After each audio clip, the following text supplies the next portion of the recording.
Start Network is here. Hold no punches. I'm real revolutionary right now. Support this man, Black Media. He makes sure that our stories are told. Thank you for being the voice of Black America, Roland. Stay black. I love y'all. All momentum we have now, we have to keep this going. The video looks phenomenal. See, there's a difference between Black Star Network and Black-owned media and something like CNN. You can't be Black-owned media and be scared. It's time to be smart. Bring your eyeballs home. You dig?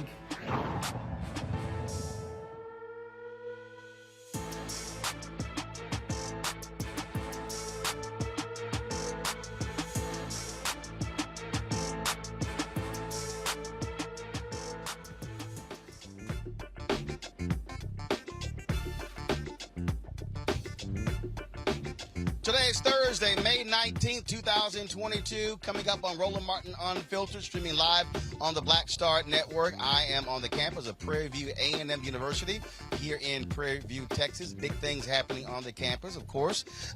We heard about the announcement of the retirement of Ruth Simmons, the president. We'll talk with her chief of staff about what PV is doing. Of course, school is out, but what is the future of the second oldest public institution in the state of Texas? Last night, I was in Cedar Hill, Texas, moderating a town hall with Texas State Representative Jasmine Crockett, who is seeking to replace Congresswoman Eddie Bernice Johnson in Congress. I'll talk with Jane Hamilton, who is her opponent in the runoff for the vote on Tuesday.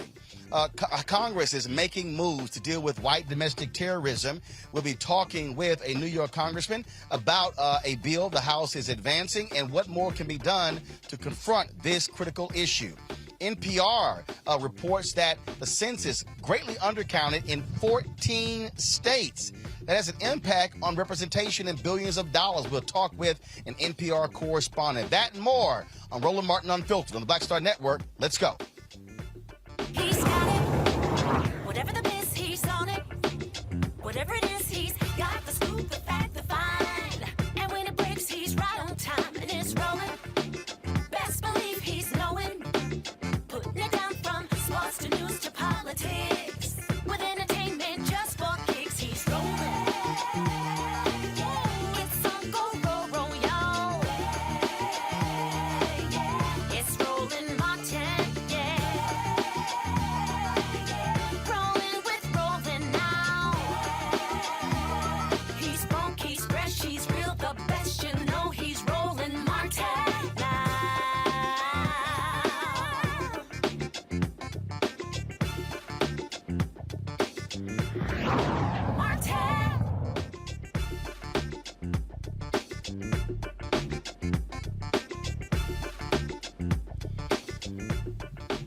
It is a warm, breezy day on the campus of Prairie A M University where we are broadcasting live. Certainly glad to be here. Always great to be back home in Texas. Our focus still, though, is what's happening in Buffalo, where the white domestic terrorist has been indicted on first-degree murder charges. That took place today in Buffalo. The Assistant District Attorney, Gary Hackbush, said the first-degree murder indictment, which covers all 10 deaths, was handed down on yesterday. At his initial court appearance on Saturday, the killer, his court-appointed attorney, entered a plea of not guilty on his behalf. He is due back in court on June 9th. Now, while that was going on, Congress is moving forward to deal with domestic terrorism in this country. Also, they're talking about establishing domestic terror offices around the country. Joining us right now is New York Congressman Jamaal Bowman. Congressman, glad to have you on Roland Martin Unfiltered. Good to be with you. Thanks for having me. So many people, we've talked to so many, they say they want to see action. They didn't just want to hear President Joe Biden speak in Buffalo on Tuesday. They want to hear action. Talk about what the House has done. What are its chances of being approved in the United States Senate? So moving forward with the domestic terrorism bill and having it pass the House is a big step in the right direction. Domestic terrorism has been a problem in this country since this country's inception. The FBI and other law enforcement agencies have been aware of its presence and its growth. The FBI has even noted how domestic terrorism is growing in local law enforcement agencies. The problem is that there isn't enough coordinated effort to do a lot more about it, to recognize it, to stop it before it starts and to squash it out once and for all. So, the Senate could be a place where not much gets done because we need a supermajority, which means even if we get all 50 Democrats, we need 10 Republicans, which is why people like myself and others have been pushing for the Senate to end the filibuster. So I'm hoping that Senate Majority Leader Chuck Schumer does what he has to do to get us to a place where we can end the filibuster. But as you know, Roland, people like Senator Manchin, people like Senator Sinema, they have their own way of doing things over there, and which is why Democrats continue to struggle and continue to not really lead in the way we need to lead. So the House passed this domestic terrorism bill. We have a resolution condemning white supremacy and the Great Replacement theory specifically. I want to talk a little bit more about that because we have to take a stand on what that is and acknowledge how it's radicalizing people across the country and around the world. Yesterday, I talked about that. You had senators like Senator John Cornyn of Texas. You had, of course, Senator Ron Johnson, the senator from Indiana, basically saying, okay, this is really, poo-pooing the idea of white supremacy. And for them, it is as if that's really out of sight, out of mind. Yeah, it's unbelievable to hear elected officials, particularly members of Congress, take that position. White supremacy has always been here. Let's, be very clear about that. But President Trump resurrected it in a way where now it's front and center at our doorstep, pretty much in every corner of the country. We also have to understand, this monster in Buffalo, or this monster from New York who drove to Buffalo, had a manifesto. And in his manifesto, he was crystal clear. He is motivated and has been motivated by the Great Replacement theory, nonsense and rhetoric. He believes that there's a Jewish conspiracy to have blacks and immigrants, particularly Latino immigrants, replace the white race. And he wanted to do something about it. And he was inspired by Dylan Roof. He was also inspired by the Christchurch shooter who committed that massacre several years ago. So this is a real thing. And it's being peddled by members of Congress. It's being peddled by Tucker Carlson. We just had an insurrection led by white nationalists on January 6, 2021. So we're living through something that's right in front of our faces. Now, if my colleagues in Congress don't want to acknowledge it, fine. But the majority of us better acknowledge it, because for those who are Republican who believe they care about democracy, this is the number one threat to democracy right here. So they better step up and get on board. And for our resolution, we are engaging Republicans to say, look, this is on you as much as it's on us.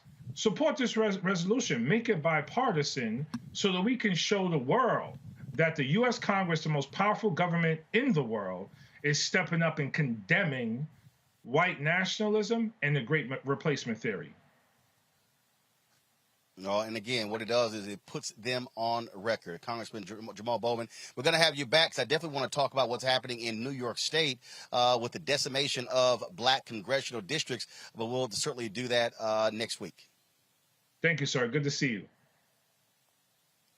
I appreciate it. Thanks a bunch. My panel, folks, is Dr. Larry Walker. He's assistant professor, University of Central Florida.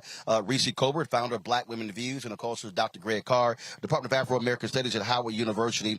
Glad to have all three of you here. That particular point that he just made there, Reese, forcing these Republicans to be on the record when it comes to this white supremacy resolution, that is important. Folks need to know exactly where they stand, because as we keep saying, we know that that's their constituency. That's their voters. And so this resolution is important, as well as this particular bill to confront white domestic terrorism in this country. Trust me, if this was a Muslim shooter, these white Republicans would be reacting a hell of a lot differently. Absolutely. That's what they do. See, the difference is that Republicans turn an isolated incident into an indictment on the entire race, on an entire religion, on an entire community of people. And what Democrats need to do is they need to be as disciplined and as relentless at sounding the alarm about this white domestic terrorism. Janet Napolitano, back in the Obama administration, actually warned about white domestic extremism being the biggest threat to this United States. And she was raked over the coals and even demanded to resign by Republicans. So Republicans have been pretending to have their head in the sand for many years on this, but the reality is that they are ginning it up because it results in political capital for them. It results in them continuing to win elections. And so I think that the Democratic Party needs to be more forceful. These votes are good, but they're not necessarily as effective if nobody hears about it except for those of us talking about it on this show or on Black media. And so they need to get loud. They need to be relentless. They need to be not scared. Don't be scared of offending a couple of white soccer moms that you think you're going to win over from the Republican Party. You need to really be out there because a lot of Black people are looking to see what the response is, and just simply spewing these platitudes is not going to be enough. So I'm encouraged by some of the some of the legislation. I have my thoughts on what I think is really necessary at this time. I think we need to move beyond slogans and move beyond branding, and we need to actually be moving on to policy prescriptions. But this is a good start.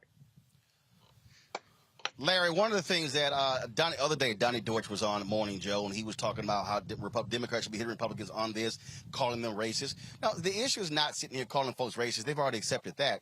The thing is showing how their policies are having a direct impact that also is race-driven. This is a perfect example. If they are unwilling to stand up for a resolution condemning white supremacy, then that's what people need to know and understand. And so this is why this matters. We saw them complaining about baby formula, and then all of a sudden, when there was a vote to add $28 million to deal with that, 182 Republicans voted against it.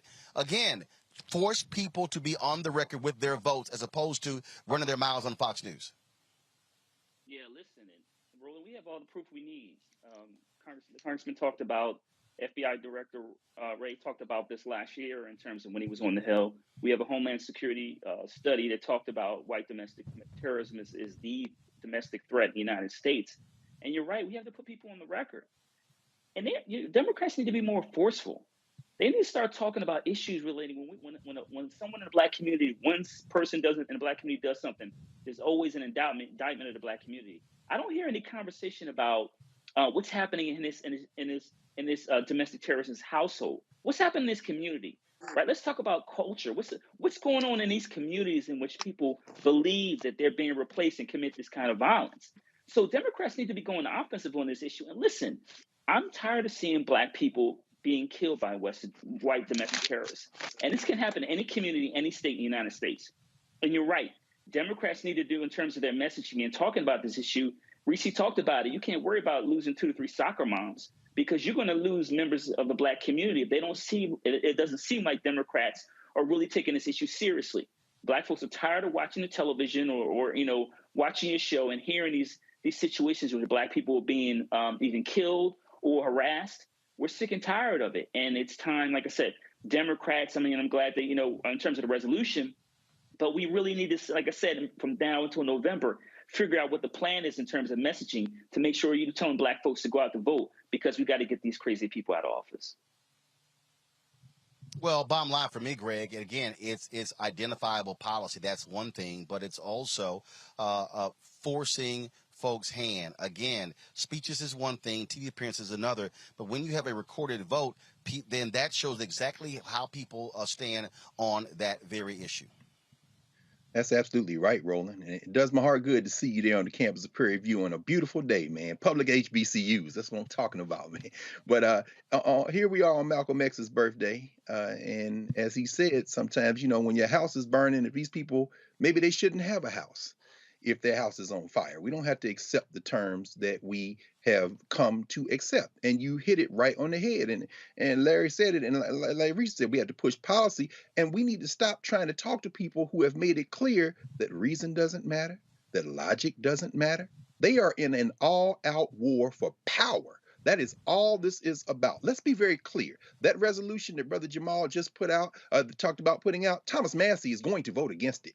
He was the only vote against the anti-Semitism resolution. Thomas Massey of Kentucky is going to vote against it. That clown out of Georgia, Marjorie Taylor Greene, is going to vote against it. Why? Because their base requires it. What is needed now by the Democratic Party is a show of force to expand the electorate on a day where the Kansas Supreme Court accepted the extreme gerrymandered districts of the supermajority white nationalists in Kansas legislature, thereby excluding probably the last Democrat in Kansas in the congressional delegation, which is the Kansas City metropolitan area, Kansas City, Kansas included.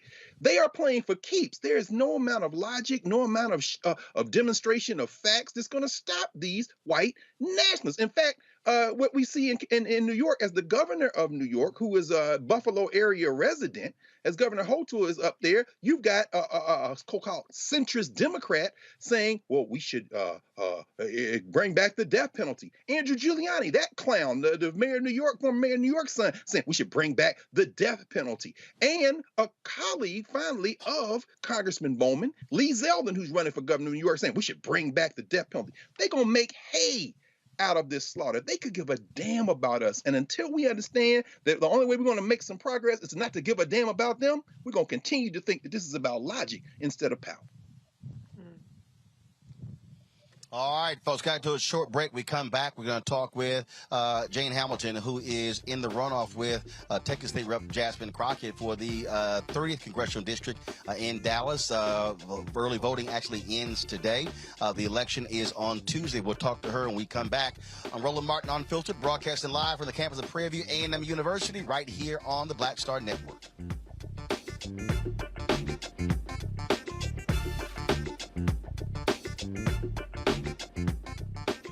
Next on A Balanced Life with me, Dr. Jackie, summertime when the living is easy, or is it?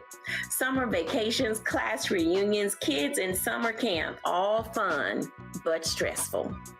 You need to get into a summer mindset and have a plan. Oh yes, our panel gives us their favorite summer planning hacks. On the next A Balanced Life with Dr. Jackie here at Black Star Network. Carl Payne pretended to be Roland Martin. Holla! You are watching Roland Martin, and I'm on his show today, and it's what? Huh? You should have some cue cards. Hey, what's up, y'all? It's your boy Jacob Lattimore, and you're now watching Roland Martin right now.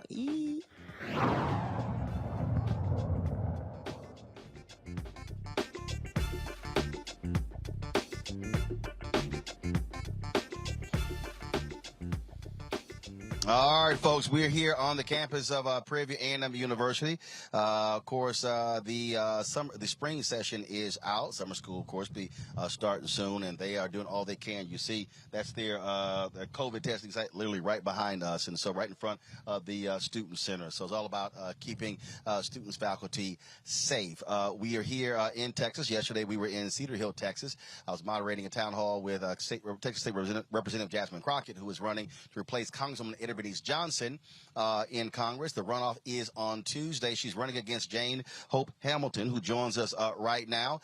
She has been involved in Democratic politics for a very long time. Long time worked with Congressman Mark Vesey as well. Glad to have you on the show. Jane, first and foremost, when we talk about the issues that people care about, I asked the folks there last night, the people who are attending there. Of course, I'm a constituent as well. I'm a registered voter there with a home there. People are still talking about income, obviously the economy, but also housing as two of the biggest issues they want to see members of Congress address. What is your plan to deal with the economy, but also to deal with housing if elected? Well, first of all, we are, number one, thank you for having me here with you today, for taking out the time to talk to me about this very important election. This seat has been served by Congresswoman Eddie Bernice Johnson now for 30 years. She announced her retirement, and we are in the runoff right now. You can also vote early tomorrow until 7 p.m., today until 7 p.m., and Election Day is next Tuesday. You are absolutely right. Right now, we are hurting. Constituents in CD30 are dealing with inflation. We are dealing with lack of opportunities right now, and we are dealing with a housing crisis, and we're dealing with a healthcare crisis. So when we talk about housing, we really have to look at increasing housing stock, That is just truly important. We have people moving in at a rate that is unbelievable from New York, from California, from all of these various places, and we just don't have enough housing, and we definitely do not have enough affordable housing. So we definitely have to look at increasing the housing stock immediately. I do know that there's discussions about that. There are plans about that on the city level, and we need to continue to push for that. In terms of jobs in the economy, Texas, and especially this area, we haven't necessarily had a lack of jobs. The issue that we have, especially in Congressional District 30, is that we have a lack of good paying jobs, right? So we have a lot of people who are raising children. I have a 7-year-old and a 3-year-old. And, you know, the jobs that are out here, they aren't paying what's needed. They are not considering inflation, high gas prices, high groceries. Everything is going up, and the pay is not keeping up with what we need to live on. And so that has been the issue. People are choosing and making real life choices. Do I go to work or do I stay home and watch my child because childcare is too high? And that's what we're dealing with here on the ground. And so we have to make sure that we are working with businesses as well as working with elected officials to use our leverage to push on these companies to raise what they are paying. They do not have to wait for a bill from Congress, okay, to raise the rate that they are paying their workers. And so we're going to continue to push on that. But we also need to make sure that we are bringing jobs into Congressional District 30. I want to be on the front lines with Biden on the fight to bring back manufacturing jobs to the United States. 74% of computer chips are made in East Asia. That is a problem. We could be making those chips right here in Congressional District 30, but we need to bring manufacturing back. We saw in the pandemic that we were at the behest, really, of China, Russia, and the Middle East, you know, waiting for simple things during the pandemic like toilet tissues and, you know, whatever else other products that we were trying to purchase. And so we've got to get jobs back here, and Congressional District 30 is ready for those jobs. When you talk about that, yes, you're right. Employers don't have to wait for Congress on that, but the reality is they're not doing that. And so that's why the Poor People's Campaign has been talking about Fight for 15, but also cities and counties could actually do that. And so have you been pushing elected representatives on the city level and the county level to actually pass $15 as a minimum wage or a living wage? Absolutely. I have been in this fight now, Roland, for 23 years. I started organizing on the ground at the age of 21. That's why I have endorsements like State Senator Royce West and Ron Kirk, and Congressman Vesey, having worked side by side with working people for years and with labor. As you know, our labor unions are on the forefront of that fight. I am endorsed by many of the labor unions here because they know that I have been with them on this fight to have these wages increase. But the truth is, Roland, that we have to, you know, have our elected officials really put pressure on people that we have relationships with, that they have relationships with, who have these businesses, right? To bring them to the table and say, hey, listen, how do we work together to get these wages up? What do we need to do? What do you need and what do we need to do to make this happen? We have to have those kinds of conversations. And another thing that I really want to see improvement on is that we are way too siloed, right? When you're in Congress, you tend to deal with your congressional colleagues. When you're in the State House, you tend to deal with your State House colleagues. When you're on the city level, you're dealing with council members. We have got to get, especially for Black people and people of color, where our city officials are talking to our state level officials and they are talking to our congressional officials, where we are together on letters demanding things of our business owners, of people who are right here in our district that really depend on elected officials for things that they need. We have to have a win-win solution, and we've got to be able to use our leverage and our numbers as elected officials together to sign on, whether it's a letter or whether it's joint legislation, whether you're looking at something in the House and then also looking at something in Congress and bringing it to them to say, this is what we want and this is what we need for our community. But we've got to be better aligned for our community. Got got a voter out there, let's say they're undecided, and they've heard what Representative Crockett has to say. They've heard what you had to say. What would you say is the one thing that you would say that stands out between the two of you, that person, you want them to pick you? What is that one thing? Since you're making me choose one thing, I'm going to say it's experience. I'm not going in, I'd say as a typical freshman, right? I'm going in with over 10 years of experience in Congress. That is meaningful. Why? I worked on the U.S. House Rules Committee. No, when you say in Congress, right, we say in Congress in terms of you've worked in Congress, not served in Congress. You've worked. I've worked in Congress in the U.S. Rules Committee. That's the last, well, I say serve because I'm a public servant. I might not have a title, and that's we have to get beyond that, right? When you've been in something for 23 years and you've taken the financial sacrifices, frankly, that I have and my family has, I'm a public servant. So I just want to clear that up. So I have definitely served the public, but yes, I have worked for Congressman Martin Frost on the U.S. House Rules Committee. That's the last stop before any bill can get to the House floor.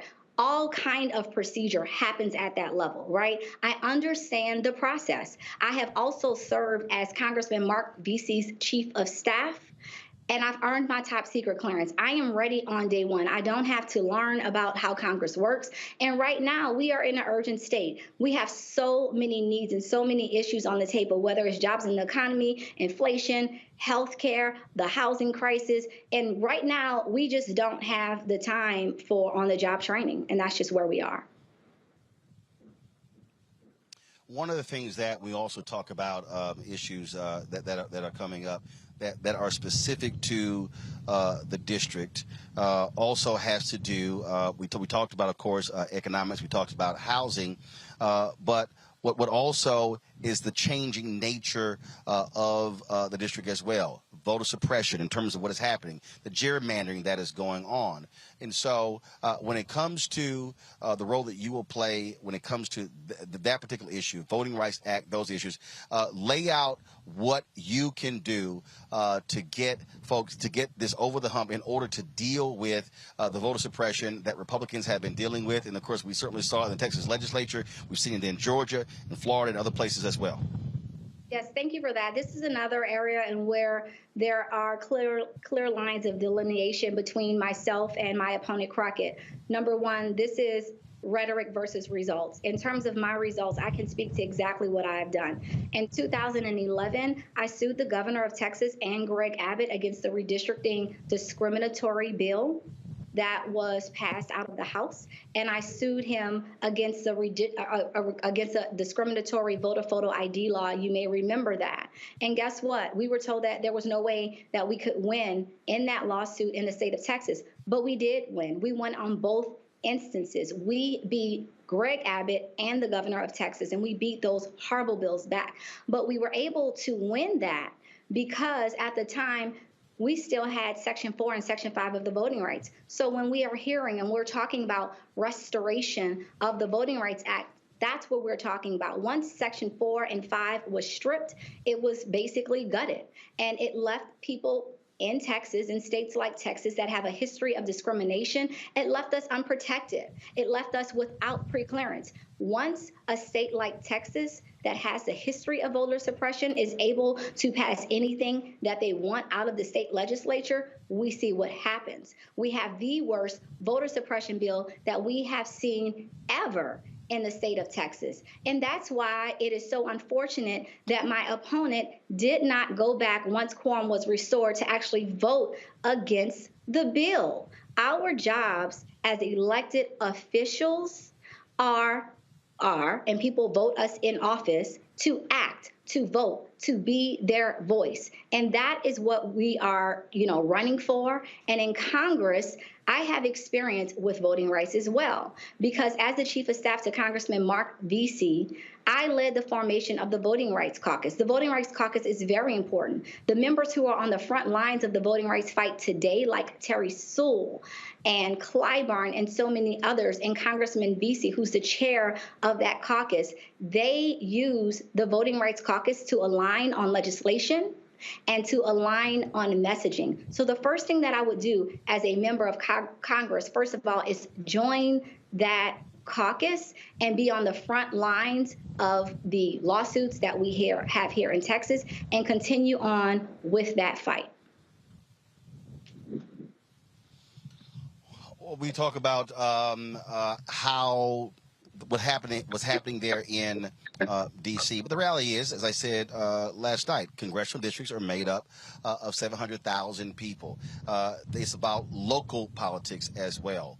What will you do if elected to improve the cities in your congressional district? It's called, they talk about bringing home the bacon. That's really what people send folks to Congress to do, not to focus on national, international issues, focus on local issues. That's right. We want the money. We want the resources. It really is that simple. And the thing about this district that you mentioned early on is that, and you know it well, right, being in Cedar Hill and having voted, you have history here. And what we're seeing in Congressional District 30 is it has been one of the most packed African-American districts in the nation. It still is. However, it is a little bit more diverse when we talk about socioeconomics, right? We've got uptown, we've got downtown, and those are some of the more affluent areas along Turtle Creek. But we also have some of the poorest areas. And, when we talk about health insurance, the highest numbers of uninsured in this district. And we are in a district of the haves and have-nots. How do we bridge that gap? In a city like Dallas, where 1 in 3 children live in poverty, in a city like Dallas, where we have the second largest mental health institution. That's the Dallas County Jail. Dallas has also been ranked as one of the worst cities for economic mobility. How do we tackle that? Well, first of all, we've got to be on the front lines of bringing in this $27 billion. And in order to do that, you have to have relationships. I am a coalition builder. I'm not somebody that's going to throw bombs at people or, throw a rock and hide my hand. I am very transparent. I love to be at the table and negotiate to get things done. That's what we're going to need. Because in order to get that $27 billion, we're going to have to work with everybody. We're going to have to work with our Democratic colleagues as well as Republicans, especially business owners. And we have to work with our community. As Chief of Staff to Congressman Mark Vesey, I am, along with him, responsible for securing millions in federal grants. And let me tell you about the pressure of that. When you have the city of Dallas going after the same money as a nonprofit community organization group, you have to make that decision. And Roland, make no mistake about it, earmarks are back. So you could be in a situation where you have millions of dollars and you've got 60 applicants for only 15 slots. What do? We need members of Congress that are going to make sure that community organizations, nonprofit organizations, businesses in our communities, Cedar Hill, DeSoto, Lancaster, right, that they are actually getting that funding. And that is what I want to do. Also, as the Chief of Staff to Congressman Vesey, I helped bring the SBA together with local business owners so that they could understand federal contracting. And I am so very proud to say that we had success stories out of bringing that together. Right now, we need more CDFIs. That's community development financial institutions. Banks have been given millions of dollars, yet they look at the cost of underwriting alone and they say, well, if we're going to spend $35,000 on a $25,000 loan, we'll pass. Well, guess what? Now what we're doing is we're pushing them to that CDFI in our community that's going to work with people in our community so that we can follow the money. I am going to D.C. to follow the money, to fight for the money, and to bring the money home. Make no mistake about that. All right, Jane Hope Hamilton, we surely appreciate it. Thank you so very much. Election takes place on Tuesday. We'll see Tuesday night who is the winner between you and Representative Jasmine Crockett. Thanks a lot. Thank you.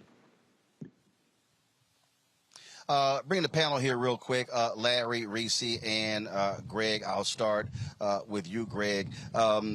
We look at these elections. We see the runoffs happening in Texas. We look at Summer Lee there in Pennsylvania. And I keep saying this, how every vote matters. Lee wins that race by 400 votes. And we still see them counting ballots on the Republican side, who's going to represent them for the United States Senate in Pennsylvania.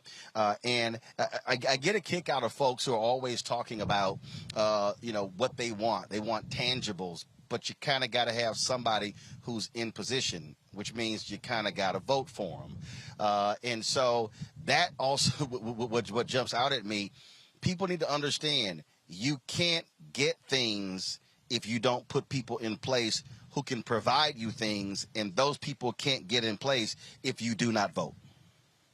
That's right, Roland. There are real choices to be made. Now, do we need independent black politics? Absolutely. I am number one in the line for that. But right now, we are in a two-party system. And so in cases like, as you mentioned, in Pennsylvania, our brother Malcolm Kenyatta out of Philly, he lost the primary and immediately said, I'm going to go out here and campaign for the nominee. Why? You got to understand, there are two sides in this. There's the white nationalists and there's everybody else. Now, this case is intriguing. Listening to Sister Hamilton, she's a policy wonk. She has worked on the inside. Now, this isn't a matter of ideology. I mean, the same congressman she worked for also endorsed Chantel Brown against Nina Turner in Ohio. So this isn't an ideological split here. What you got is two sisters who are running for a safe seat. Now, what I find intriguing is that, there's a sense in watching yesterday, Sister Crockett, and, Eddie Bernice Johnson sitting there with her, there's almost a sense that they're trying to confer an incumbency on her.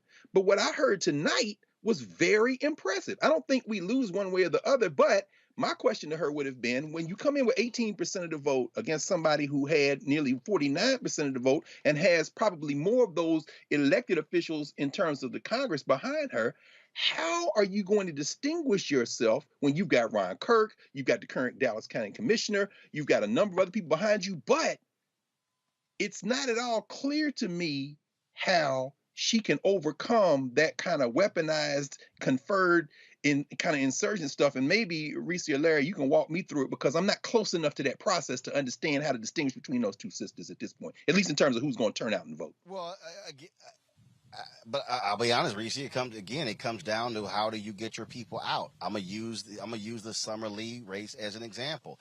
The AIPAC PAC dropped $3.3 million against her, supporting her opponent, flooding the airwaves. What happened? She simply out-hustled them on the ground. This is the thing that I keep saying when you look at these races, these Democratic strategists, largely white, they love talking about to spend money, flood the television markets with the money. But at the end of the day, voting is based upon who turns out. If you knock on enough doors, if you get your people out, you can defeat endorsements, you can defeat money, no matter whether you're in Texas or Pennsylvania or North Carolina. That should be the lesson for any Democrat or anybody talking about them losing in November. No, it's not guaranteed the Republicans will win. You gotta outwork them and out hustle them. You have to, but I want to add to it, you have to have credibility. And when you have credibility and when you have relationships, which is part of that out hustling, then all the money in the world is not going to undo the relationship that you've built and the rapport that you've built with your constituents or would-be constituents. And so I'm with you, Dr. Carr. I found Ms. Hope Hamilton very impressive.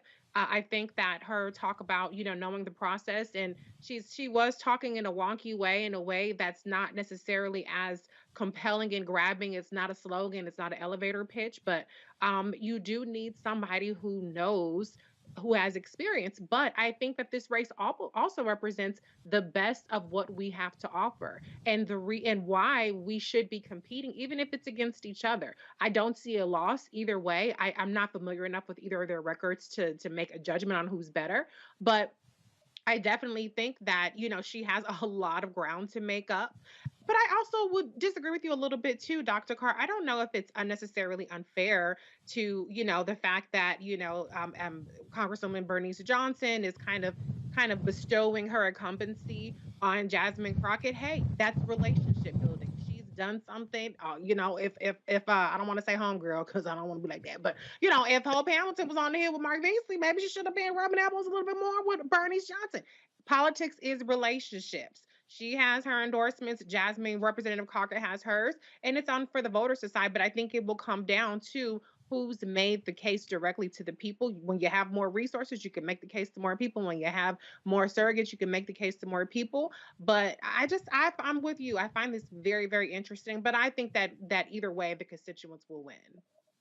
But I did detect some shade. I was curious what she meant there because, it was a little bit of shade she was throwing about, work with things. So I don't know some of the nuances, but, I know that some of these younger, the Bowmans, and I like Congressman Bowman, and I like, Cori Bush and all them, but some of them are a little bit more flamethrowers and a little bit, less, collaborative in terms of working across the aisle, even within the caucus.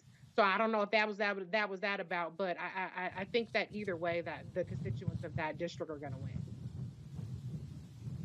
Well, Larry, I'll tell you this here. You look at the Oregon race where you had an incumbent moderate Democrat who lost to a strong progressive. At the end of the day, nobody is guaranteed wins. And so I get a kick out of these folks who complain when they face opposition in primaries. Well, no one just hands you an office. You got to earn it. You got to run, and you got to go out there and get the votes to win. Yeah, so we remember the story of Congressman Crowley, right? Yeah, so you got to do the work. And you just highlighted what happened in Oregon, but in terms of progressive candidates, you can win, but you gotta pound the pavement. As my former boss, Congressman Owens, used to talk about. And I want to kind of highlight a point that Reese and Dr. Carr made. I was very impressed by candidate Hamilton, what she had to say. So I'm a former congressional staffer, so I'm a policy wonk. So I enjoy hearing her, talk about all the programs, the SBA, et cetera, that she was involved in. But what does that mean for the people in the community, right? So there's a way you talk to people like us, right? In terms of having this conversation using these acronyms, using a lot of acronyms, right? But what does that mean for the people in the community? So I'm hoping she's pounding the pavement. I also want to add, Roland, we talked about Congresswoman Eddie Bernice Johnson had a chance, working on the Hill, work with her office and wishing her best in retirement. But we also know, Roland, in terms of how these, Reese talked about relationships. Eddie Bernice Johnson, everyone, when they're retiring, you have your person or your people, right? That you kind of want to slide right in right after you leave office. This is how the game goes. We know this. And even when it comes to members of the CDC. But that's actually, if you saw the town hall last night, that's actually not what happened. They didn't actually have a long relationship. It was actually what she saw. And Johnson said last night she asked Crockett to run.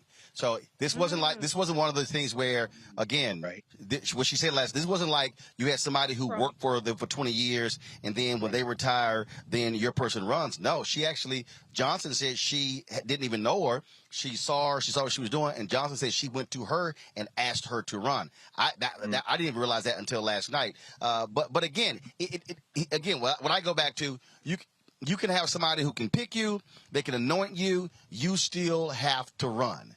And so, look, you got early voting today, you got early voting tomorrow, you still got to hit out Sunday and Monday. And again, the lesson for people who are incumbents or people who they thought were going to win, who had all the money, remember, Nina Turner had a whole lot of money, but it was the outside money in Cleveland that had an impact on that race as well. It still comes down to how do you persuade people to go to the polls. That's the most important thing. Folks, hold tight 1 second. We come back. We're going to talk about what's happening here at Prairie A M University. They're about to go to a transition with an incoming president, with Ruth Simmons retiring. We'll talk with her chief of staff about what's happening here at PV. We'll also talk with an NPR correspondent about how the census, 14 states severely undercounted.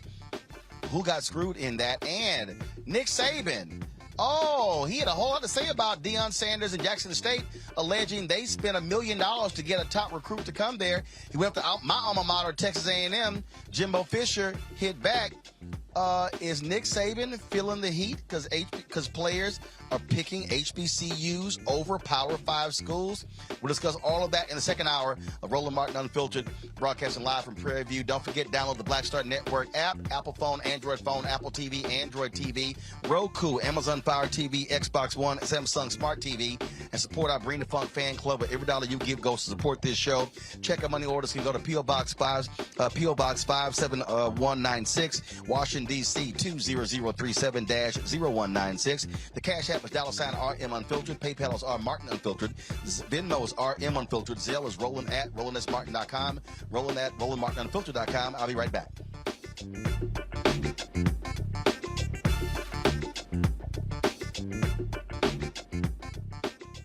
Why is it so hard to see Panther?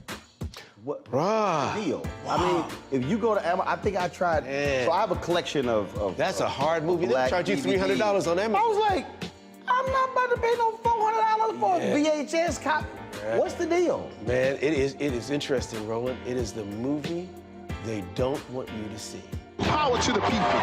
It's funny, I made New Jack City. You can get it anywhere. Pasta, you can see it anywhere.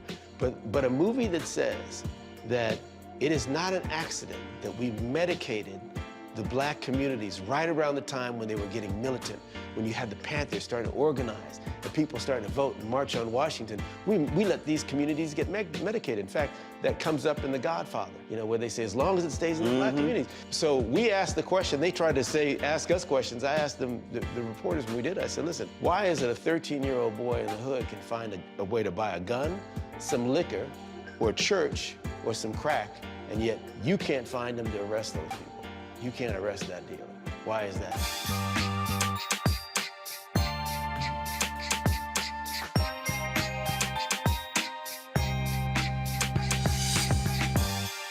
I'm Deborah Owens, America's Wealth Coach and host of Get Wealthy. Let me hit you with a few numbers. African Americans spend 9 times the amount on ethnic beauty products, and yet only own 1% of the beauty supply stores. It's an $18 billion industry. On the next Get Wealthy, you're gonna learn and hear from a woman who's turning this obstacle into an opportunity. We literally take you from A to Z on all of the things step by step you need to have in place to open and run a very successful beauty supply store. That's right here with me, Deborah Owens, host of Get Wealthy, only on Black Star Network. Hi, this is Cheryl Lee Ralph. Hello, everyone. It's Kiara Sheard. Hey, I'm Taj. I'm Coco. And I'm Lily. And we're SWV. What's up, y'all? It's Ryan Destiny, and you're watching Roland Martin Unfiltered.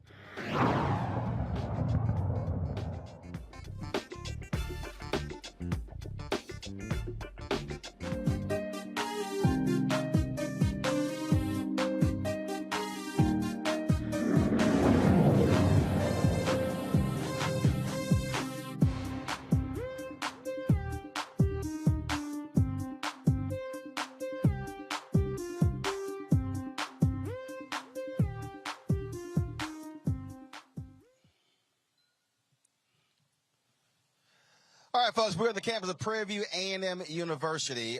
Yesterday, of course, we were in Cedar Hill, Texas, and so Coach Gary Blair, the former head basketball coach at Texas A&M University women's team, he wanted to have lunch or dinner with me. So I said, well, look, I'm in Dallas, so then I'll stop through College Station. And then I said, well, versus us going to Houston, because I'm going to be there at Jack Yates High School tomorrow, presenting my scholarship there as well as broadcasting live. I said, let's stop through Prairie View and do the show from there. So we called PV, and they were like, sure, come on by. And so that's why we are here. President Ruth Simmons, she's not on campus. We definitely would love to have her on the show, talk about her 5-year tenure here at PV. She announced, of course, that she's retiring. And joining us right now is Kevin Hoffman. He is the chief of staff here at PV. Kevin, how you doing? Doing good. Thank you for coming out and giving our campus some exposure. Oh, well, not a problem. So it's been a while since I've been here at PV. A lot of things have happened over the past 5 years. years, there's been a lot of improvement with President Simmons. To talk about the changes she has brought to this university, to this campus, to the student body, faculty, and staff. Well, along with our enrollment increasing, our endowment has increased significantly. Just the awareness that she has brought on a global scale, not only nationally but internationally, to the university has brought in literally millions of dollars, and we've been able to benefit significantly from that, like never before. Now on the international piece, so it's a perfect example.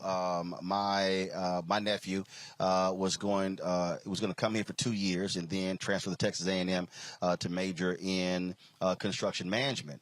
But then told his parents, you know what, I'm just going to go ahead and stay here all 4 years because of the number of international students how he's been able to meet. And so talk about that, how you've also changed in terms of the type of student body you've been able to recruit here, a much more international student body here at Prairie View. Yeah. So I'm a graduate from Prairie View A and M University, and but that was back in the 80s, and it has opened up to a much more diverse audience over the course of the last several decades. In fact, you're talking about our architectural school, which actually graduates more minority architects than any other college in the country. We're really proud of that. But no, we have become very diverse, not only just with our Hispanic students and our Asian students, but from all over the world. And that's something that a lot of people really don't quite understand because they make the assumption when they hear HBCU that it's only black students. But the reality is there are a number of non-black students who now are seeing the opportunities at historically black colleges and universities, and they're taking advantage of that. Yeah, and it's very convenient, right? So we're 50 miles just outside of the city of Houston. Very convenient from a commute standpoint. And a lot of folks in education and a lot of other fields actually come here to get their master's degrees. And it's been something that we encourage and we want to happen in order to continue to grow from a diversity standpoint. Talk about the enrollment. So what was it before? Then how has it grown? Sure. We were lingering around 9,000 or just under 10,000 recently. Previously, we were when Ruth first started, we were more around the 7,000-8,000 mark. But it's increased not only because of her exposure, but also because of the exposure of the colleges and some of the opportunities that have been made available since she's been here. The opportunities for different colleges to do different things, for the students to do different things, and for our faculty. That's another great thing about Ruth, actually, is that a lot of high caliber faculty folks have followed her to the university. And this year, visiting professor Nikki Giovanni? That's right. Nikki Giovanni writing program, something we're really proud of. It is a product of the Mackenzie Scott donation that was made, $50 million, and we're real proud of that. We're expanding it out to high schools in the community, and it's something that is a vital part of the education process here at Prairie View. One of the things that we talk a lot about is alumni giving.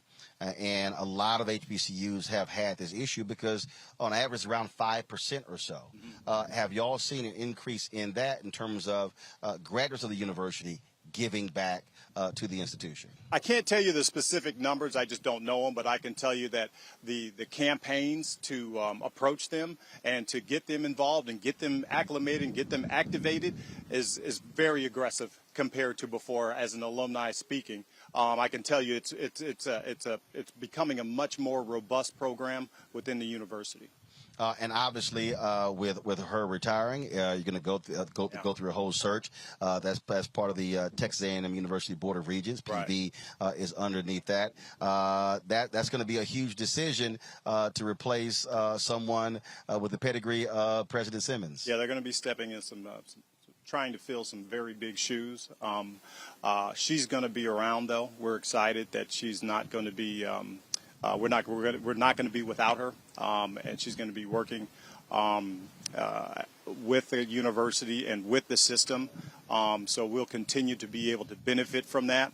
And we're looking forward to making sure that this process is a transparent process, and that the community at whole is aware and involved.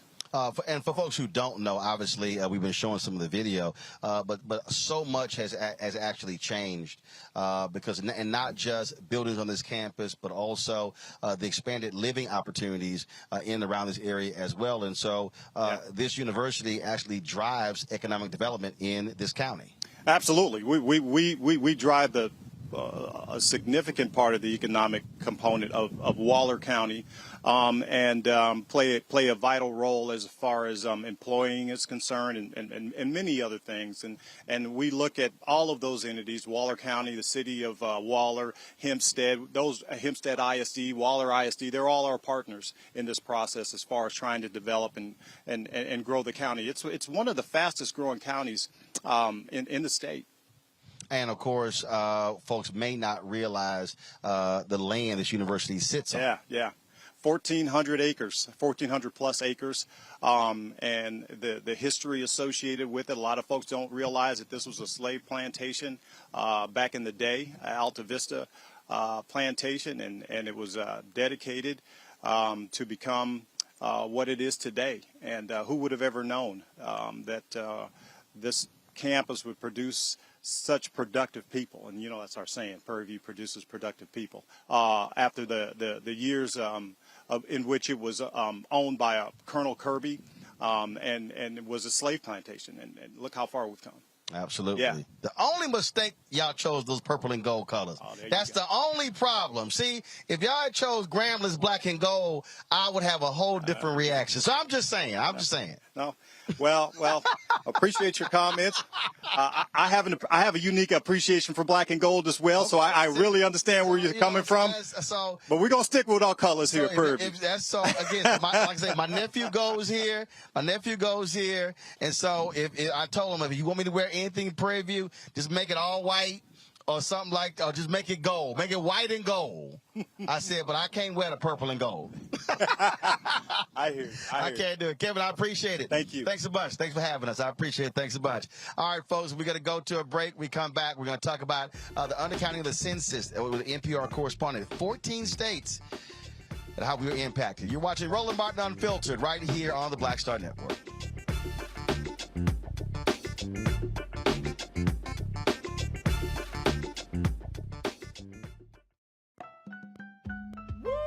We're all impacted by the culture, whether we know it or not. From politics to music and entertainment, it's a huge part of our lives, and we're going to talk about it every day right here on The Culture with me, Faraji Muhammad, only on the Black Star Network. Next on A Balanced Life with me, Dr. Jackie, summertime when the living is easy, or is it? Summer vacations, class reunions, kids in summer camp, all fun, but stressful. You need to get into a summer mindset and have a plan. Oh yes, our panel gives us their favorite summer planning hacks. On next, A Balanced Life with Dr. Jackie here at Black Star Network. Hi, I'm Gavin Houston. Hi, I'm Carl Payne. Hey, what's up, y'all? It's your boy Jacob Lattimore, and you're now watching Roland Martin right now.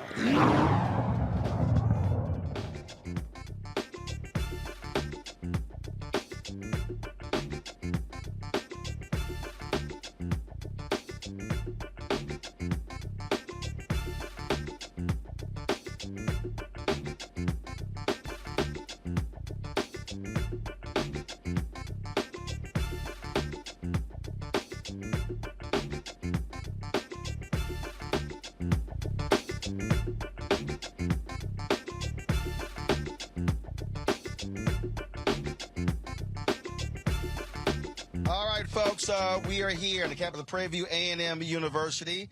Glad to be here. It's an absolutely gorgeous day. Y'all already know my golf clubs are sitting over there, so I'm like, You know, I could have easily got a guest host today because this is a perfect time to be playing some golf. But no, we're glad to be here with all of y'all. Let's talk about the census. We told you in 2020 how critically important the census was and the census count. You know, we had to almost cuss those folks out to get them to spend some money with black-owned media. And we said this was going to happen, and we actually saw it. The Trump administration, they did all they can, assisted by Republicans in many states, to screw over people, to undercount folks. Well, now we know for a fact that this has had an impact on 14 different states. NPR reported this new census report confirming the undercounting in 14 states. According to the U.S. Census Bureau, the census did not count 1 in 20 residents in Arkansas and Tennessee. 4 other U.S. states had significant undercounts of their populations. That leads to a change in federal funding for more than a decade. In Florida and Texas, undercounts cost them congressional seats. Even though Texas added 2 congressional seats, they actually could have had more. Residents in 8 states were overcounted. In Minnesota and Rhode Island, overcounts saved them from losing seats. In the remaining 36 states, the overcounts and undercounts were not that significant. Joining us right now is NPR correspondent Hansi Lowong. He's covered this story closely from DZ. Hansi, glad to have you on the show. So here's a perfect example. So here I am in Texas, and the Republicans in this state, it was unbelievable. They purposely did not put money into the census. And then late in the game, they went, oh, my God, we're going to cost ourselves 2 congressional seats. And so then they tried to hurry up and do something. And so this report shows versus having 2, they could have had more seats in Congress had they actually cared enough to properly count the people in this state. Well, Roland, it's hard to say exactly how things could have turned out if Texas, if other state officials approached the 2020 census differently, because it's a very complicated, massive operation, the 2020 census. In addition to that, how seats, how those electoral college votes are divvied up among the states, that's a very complicated process that really is about how each state's population size is relative to one another. And it's about a ranking system that ultimately divvies out those House seats. But I just also want to make very clear to your viewers, it's 14 states that had significant net miscounts. 6 of those states had significant net undercounts. That's Arkansas, Florida, Illinois, Mississippi, Tennessee, and Texas. But 8 states had significant net overcounts. That's Delaware, Hawaii, Massachusetts, Minnesota, New York, Ohio, Rhode Island, and Utah. Wow. And again, what happens is with administrations, they view the census differently. You had Republicans who put a citizenship question on there, had to get sued, went all the way up to the federal courts. We know they actually lied about this very issue, and so this is when even the census. You would think the census isn't political, but you literally had efforts by Republicans who did not want to count everyone, and because they were sitting here trying to minimize even those folks who are undocumented workers, illegal immigrants in the country. Well, you know, I think it's important to remember, given all that controversy over that now blocked citizenship question, there was no citizenship question on the 2020 census, something that actually a lot of people didn't end up realizing because there was just so much focus about it in the run-up to the 2020 census, and that could have possibly discouraged some households, particularly households with immigrants, from participating in the 2020 census. Census Bureau research showed that adding a question about U.S. citizenship status could have likely discouraged a lot of Latino households, Asian American households from participating, and you know, it's a big question about all the different controversies because of the Trump administration's interference with the census. Let's not also forget that during the census in 2020, counting that was delayed in a lot of communities, that door-knocking effort that's so important to getting communities of color counted, that effort was ultimately cut short by the Trump administration. And so the amount of time that the census had was was cut short, was shortened. And so there was a huge risk that people of color, renters, rural residents would be undercounted. Questions for my panel. I'll start with you, Reese. Thank you for writing your article. I noticed that they haven't yet released national data on this, but it was very interesting that, and we can tell by the states that you noted were miscounted in terms of overcounted and undercounted, that the racial demographics likely played a factor because the whiter states were overcounted and the states that have a significant, Latino and Black population were undercounted. Do you plan to do a follow-up once that, or how did you get this information, and how can you shed some more light on that aspect of it? Well, all these results are from a follow-up survey that the Census Bureau conducts. It's known as a post-enumeration survey. And the Bureau has been releasing over the past few months different sets of results. And actually, there are results showing the national level differential undercounts and overcounts based on race ethnicity. We found out a few months ago that Latinos, nationally speaking, they were undercounted more than 3 times the rate of a decade earlier. And Native Americans living on reservations and Black people also had really high undercounts at the national level. And again, at the national level, white people who do not identify as Hispanic were overcounted, almost double the rate as compared to 2010. And Asian Americans were also overcounted. But, a lot of census stakeholders, local and state officials, have very similar questions to what you just posed, which is, we understand what it looks like at the national picture, the national level, but what does it look like at the state level? What does it look like at the county level? What does it look like in my city, in my town, the racial and ethnic breakdown? Because historically, we know that census participation, the quality of the count, differs from neighborhood to neighborhood, and it differs from demographic group to demographic group. The census does not count every person equally because of all of these different barriers to getting groups counted and getting them counted well. But we don't have that information. The Census Bureau's, that follow-up survey, was not designed to get detailed metrics below the state level. Larry. Thanks for your article. I want to talk a little bit about, you got into this undercount and overcounting. Talk a little about, because the census they're preparing obviously for the next census, right? They start right away. Talk a little about some of the methods, the sampling they use. I know that's a big issue, right? Historically and now, in terms of the methods they use in terms of counting folks, statistical analysis. So talk a little bit about some of the methods that maybe the census is talking about utilizing to maybe capture some people that they keep missing. And Roland talked about some of the things in terms of what's happening with Trump administration and Republicans in terms of the interference. But in terms from like a statistical perspective, what are some of the new and improved methods the census is talking about utilizing? I think one thing to get off right off the bat is the Supreme Court ruled in 1999 that statistical sampling cannot be used in those census results, those state population counts that are used to divvy up House seats and electoral college votes. So no statistical sampling is allowed there. That would be against the Supreme Court ruling. But the Census Bureau does use statistical techniques when they ultimately, they know there's a household that exists, but that household did not fill out a form themselves. And when the door knocker came by, didn't answer the door or didn't give full information, or they had to rely on maybe the landlord or a neighbor to kind of fill in the gaps. And then ultimately, they may have a lot of gaps to fill at the very end after all those efforts are kind of exhausted. And the Census Bureau then relies on a statistical technique known as imputation. And that's something that basically they take their best educated guess and look at the surrounding area and try to fill in the blanks in terms of the number of people in a household and also sometimes their demographic characteristics. And that's a technique that tends to overrepresent the population identifies as white and not Hispanic and underrepresent people of color. And the Census Bureau tries its best to avoid using that. That essentially is a last resort way to fill in the blanks. And really the best way to conduct the census is for households to participate, to volunteer in the information, to get counted themselves, and to answer those demographic questions themselves. That provides the most accurate information and really, really critical information, demographic information, for example, that race ethnicity data that's used to protect, to enforce civil rights protections, including enforcing the Voting Rights Act.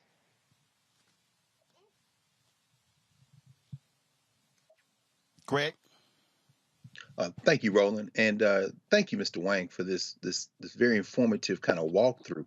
As you said, we know that this post-enumeration survey won't affect House seats or anything this cycle. And as Dr. Walker just said, it's going to really be used to help shape the 2030 census. I'm curious, and this kind of follows up with what Reese was asking you, some of your thoughts on other ways that census data can be used at the state and local level. I'm thinking about a place like, for example, Forsyth County, Georgia, which was notoriously racist for much of its existence, but now is over a third non-white, mostly Asian, with Latinx coming in as well. I'm wondering, what do you think that census data can tell us about migration patterns, about changing populations at the state and local level that can help perhaps even inform and shape our politics, as we see this guy in Buffalo worried about a white replacement, but it isn't really, in terms of a national level, something that is, for me, as compelling as thinking about it at that state and local level. And how might this data that we have now help us think about how politics works out on racial and cultural lines? Well, the census is a once-a-decade snapshot of who is living in the United States, and that includes all the states, all those counties and cities and towns and villages in some parts of the country. And really, local and state officials rely on this data to get a sense of who is living in their communities and who might be living in their communities over the next 5 years and the next 10 years. Demographers rely on the census data to essentially set a new baseline in order to form their projections and in order to come up with population estimates of, our community may be looks like a certain way right now, but maybe 5 years, 10 years down the line, it may look a different way. And maybe they have to plan for more young families coming in, or maybe they're planning for an aging population. These are all the questions and trends that local and state officials are trying to stay ahead of in order to do that planning. And certainly folks in the political world are also trying to stay ahead of in order to think about how to organize voters, how to reach out to voters, and think about their future constituents. Thank you. All right, Hansi-Lo Wong with NPR. We certainly appreciate it. Thanks a lot for this report. You're very welcome. All right, folks, when we come back, Black Lives Matter Global Foundation held a virtual news conference today, unveiling where they stand when it comes to transparency and also the fiscal health of the organization and their leadership. We'll show you some of that. We live streamed it all as well. So you can go to our YouTube channel or the Black Star Network app to check it out. And we got to talk about Nick Saban. Man, he is not happy with these players being able to get name, image, and likeness deals. We'll show you what he had to say where he tried to come after Jackson State and my alma mater, Texas A&M. Deion Sanders and Jimbo Fisher, they have responded. You're watching Roland Martin Unfiltered, broadcasting live from Prairie A M University right here on the Black Star Network.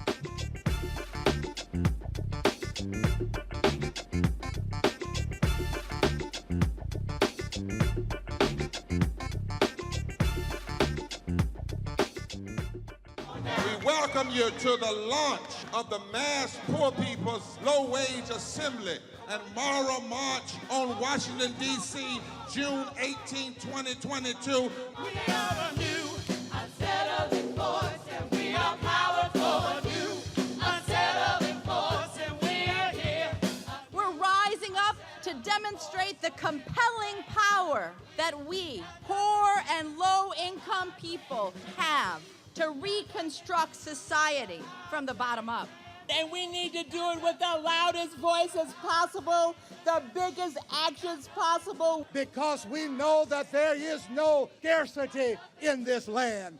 The only scarcity is the moral will to do what's right. Hold on, just a little while longer. We are those with sub-minimum wage jobs who can't afford sky-high rent. People with disabilities are the fastest growing minority group. It's crazy to me that in 2021, it's still legal for workplaces to pay a sub-minimum wage to people with disabilities. There are still so much trial and tribulations that we go through as Indigenous people. We can't get a decent wage to sustain ourselves, nor can we get adequate housing. Veterans across this nation say enough is enough. We can't pat essential workers on the back on one day and then cut their health care the next day. Health is a political choice. What more do I need to do to prove that my voice is just as valuable as anyone else's?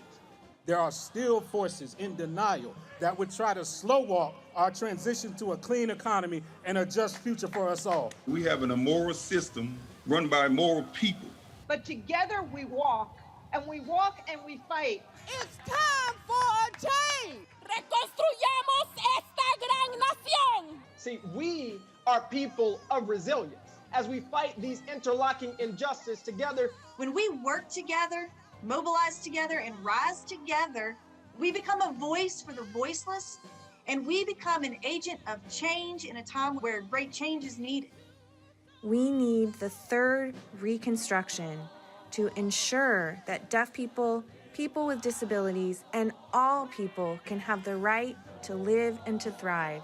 We know what they are doing, but the question is, what are we going to do? Reconstruction begins when we change our mentality and say it's time for you to get your foot off of my neck. Justice is coming soon. Hey, do you believe that I'm today? Hi, I'm El DeBarge. Hey, yo, Peace World, what's going on? It's the Love King of R&B, Raheem Devon, and you're watching Roland Martin, Unfiltered.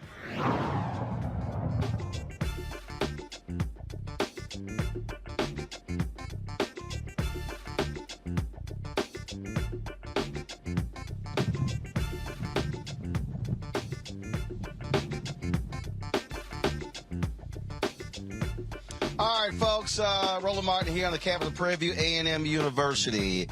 Earlier today, the Black Lives Matter Global Network Foundation Board of Directors held a virtual news conference where they talked about the 990 forms they filed with the IRS showing how they spent funds, how they've been able to who they support, and also talking about the transparency and how they are now transitioning the organization from the leadership of one of the three founders of the Black Lives Matter hashtag, Patrisse Cullors, to a different board. And so they held three of the board members, held this virtual news conference with Black media. It was a few days ago. They worked with Associated Press. Associated Press dropped an exclusive story showing and talking about their particular spending. We actually earlier we live streamed the entire event, and so if you want to go to our Black Star Network app, you can actually see the entire call where they took questions and talked about what they're doing. And there were some critical questions that I wanted answered when it came to hierarchy and their structure and how they are being governed. And so here is some of today's virtual news conference. First off, I got several questions, but first, how many board members are there? There are three of you right now, but how many total board members do you have? Three in total. You were looking at all three of us, and we have plans to expand our board up to 9 over the coming year. Okay. Second thing is so actually, before I even get to that question, I appreciate you talking about the relationship with Black media. I understand why you gave Associated Press the exclusive because it's AP, but that's also the example of where also working with Black-owned media, some of us are members of Associated Press, and so we could have literally, that story could have been given to Black-owned media, and we could have actually had it placed on the Associated Press wire. So I'm all about making sure that we also get exclusives. And so just understand that could have been achieved the same way with a Black-owned media outlet. Just want to let y'all know that. The thing that, what is the hierarchy? When I had Patrisse on my show last year, we went through this, and I am still, and I think this is part of the problem, completely confused with the hierarchy. You're the global foundation. So you have the activist piece that Melina is over. Who controls the social media? So when Black Lives Matter is speaking, part of the deal is who's speaking? Is it the foundation? Is it the activist piece? You have all of these different pieces. So are you going to provide a flow chart so we understand exactly what this whole thing is? Because even to me, it is still greatly confusing who's who does what, who's over what, stuff along those lines. Yeah, I can maybe take a first stab at that, and others please chime in. I think to your first piece, yes, we intend on ensuring that our relationship with Black media outlets remain strong. And Roland, we will, I think we got some announcements in the pipeline that we want to be able to work with you on in terms of getting out to our community. And so thank you for that reminder. But the BLM ecosystem went through a transformation in 2020. The global network, there was one organization for Black Lives Matter, which was the Global Network, and we had all of the chapters connected to the global network. And when Patrice stepped back in, essentially a main part of her tenure was around reorganizing and restructuring the BLM ecosystem. And how that happened was the foundation, of course, understanding that we need to be able to resource the front lines and build Black power, and ensure that we are disrupting philanthropy for Black people. The foundation has turned into that as mentioned, the largest abolitionist philanthropic foundation organization that has ever existed in the nation's history.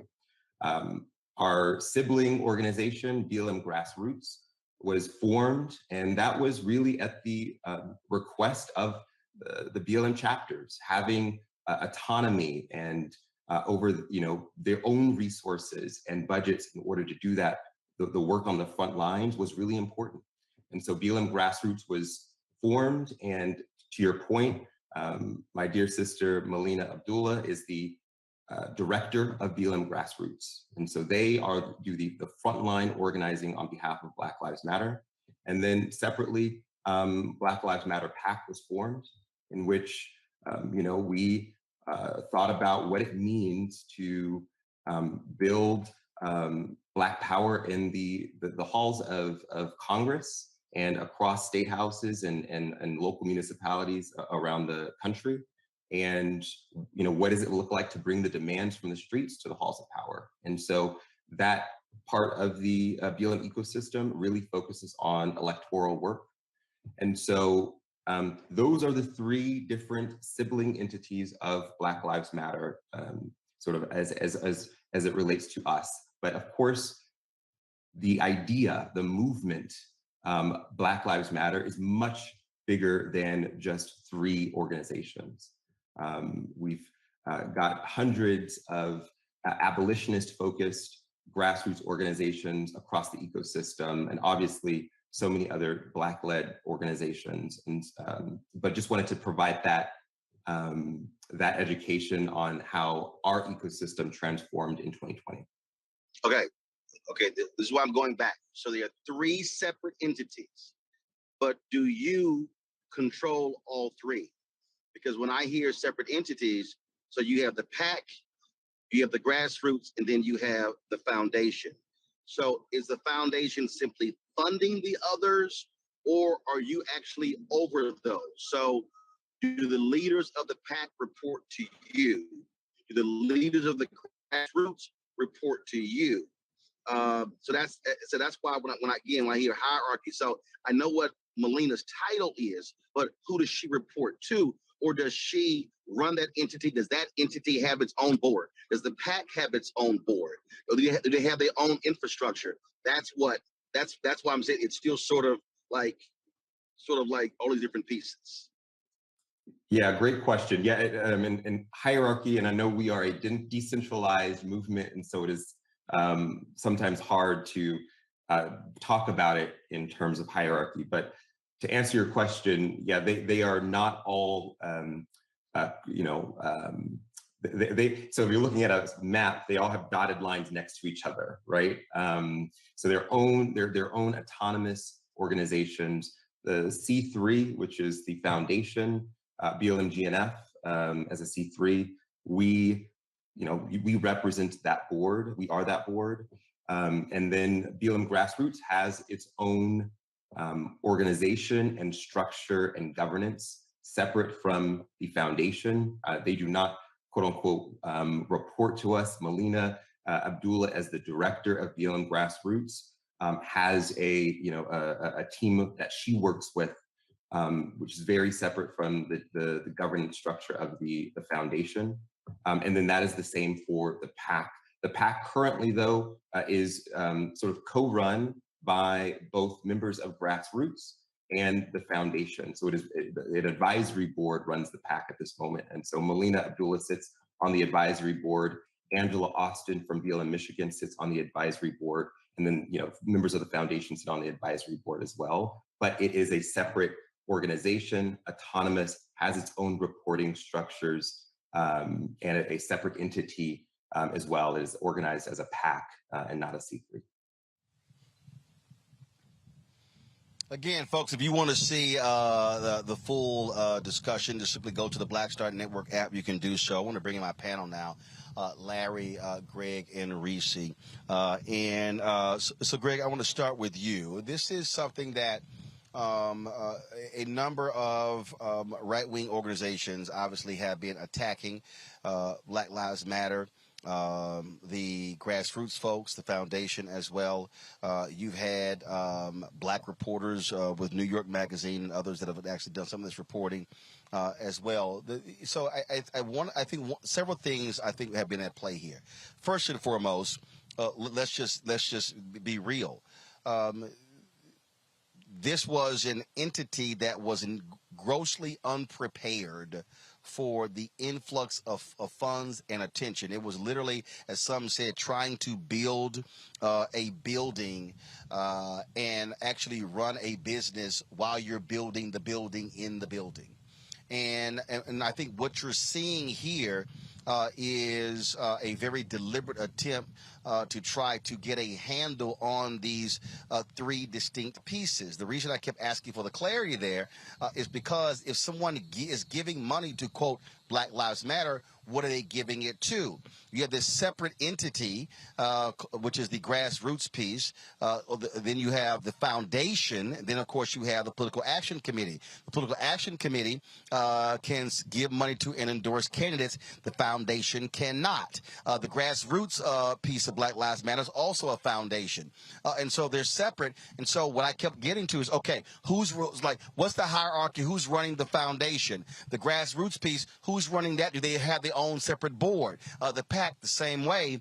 And if there's an explanation for people to understand this, let's take the Congressional Black Caucus. You have the Congressional Black Caucus made up of CBC members, but there's a Congressional Black Caucus Foundation that puts on the annual legislative conference. There's the Congressional Black Caucus Institute that puts on programming in different places around the country. Then you have the Congressional Black Caucus Political Action Committee. Those are three separate, distinct entities, but they still are all related to the Congressional Black Caucus. That is what I think is happening with BLM here. And so putting people in place, putting the infrastructure in place, Greg, is really what is necessary. Otherwise, the attacks are going to continue as to what are you doing? How are you spending the money? And the governance, because, frankly, the people at large, they don't know what the hell is the foundation. They don't know what the hell is the grassroots. What's the PAC? They just hear Black Lives Matter and assume it's all the same. Absolutely. Well, you answered the question, Roland. You asked them by what you just said. People are given to a movement. They're given to an idea. And by the way, we can start by setting aside all the white nationalists, including all their billionaires and all their institutional apparatus and their Negro servants, like whatever name is that went out there into the House. Set all them aside. They have an agenda. This is clearly the distinction between institutions and concepts. You're standing on the campus of an institution. So when the Breonna Taylor, Ahmaud Arbery, George Floyd blood money started flowing in a panic fashion, then you could give to a Prairie View, you could give to a Howard, you could give to. And so, when the brother, with all due respect, and first of all, you can't run nothing with a triumvirate. The Romans found that out in the 4th century, 43 BC, AD, right, with Julius Caesar. So first of all, they got a triumvirate. And I didn't even hear either of the sisters, including Sister Gay, who's supposed to be the chair of that triumvirate, talk. So anyway, but my point is that when the brother said we're disrupting philanthropy, with all due respect, brother, that's not possible. People give money for control. And so unless you have an institution like the Black Church or the Prince Hall Masons or the fraternities and sororities or the Order of Eastern Star or even the HBCUs, funny how money changes situation. Understand that. All of the public dollars that go into education, whether it be charter or non-charter, essentially split many Black people in the Black community. And Roland, you've been first sitting there looking at that and participating in it around the issue of public charters. When money comes in, you have to have an institutional structure to absorb it. Otherwise, this is what happens. There was no Congressional Black Caucus until the early 1970s, but those are elected officials. They're in an existing institution. They can move forward from that. But when you come to the point where you have something that started as a hashtag, then emerged as a sentiment, then people who had money decide we want to participate with mixed motives. The history of HBCUs is the history of white people giving money to control the curriculum and control what's going on. Go ask Booker T. Washington about that. At that point, you are now in the money game. And so the answer to the question you raised, Roland, you answered it before the brother even said a word, because you're basically saying you're trying to build an institution around a concept. That's not how it works. And these people who are giving money, oh, they got an agenda. Trust, you can't disrupt philanthropy, brother. You probably need to go and study that a little bit. Philanthropy is all about control. And right now, it's the tail wagging the dog. Well, and again, what you're dealing with here, Reese, is a perfect example. There was an activist, a Black activist in Boston, her and her husband. They were indicted for misuse of funds. The headline said BLM activists. And when we did the story, and one of the groups they actually received money from was the Black Lives Matter chapter there in Boston. Well, when we did the story, we simply called them a Boston activist. And in fact, when we had posted, one of our folks had posted the story, said BLM activist, I said, no, change that to properly reflect it. Because what mainstream media, they simply slap Black Lives Matter on everything. I remember during the protest when all these white conservatives went crazy. Oh, Black Lives Matter were yelling pigs in a blanket. Well, that was actually a chapter in Minnesota that wasn't even affiliated with the actual organization. Here's what people may not realize about Black Lives Matter, Reese, is that they tried to actually trademark the name Black Lives Matter. But because it was already in the public space so quickly, what happened was they couldn't do it. And so the reverse happened. Normally, when you're talking about creating an organization, normally you secure all of your trademarks. You get the name, you get the website.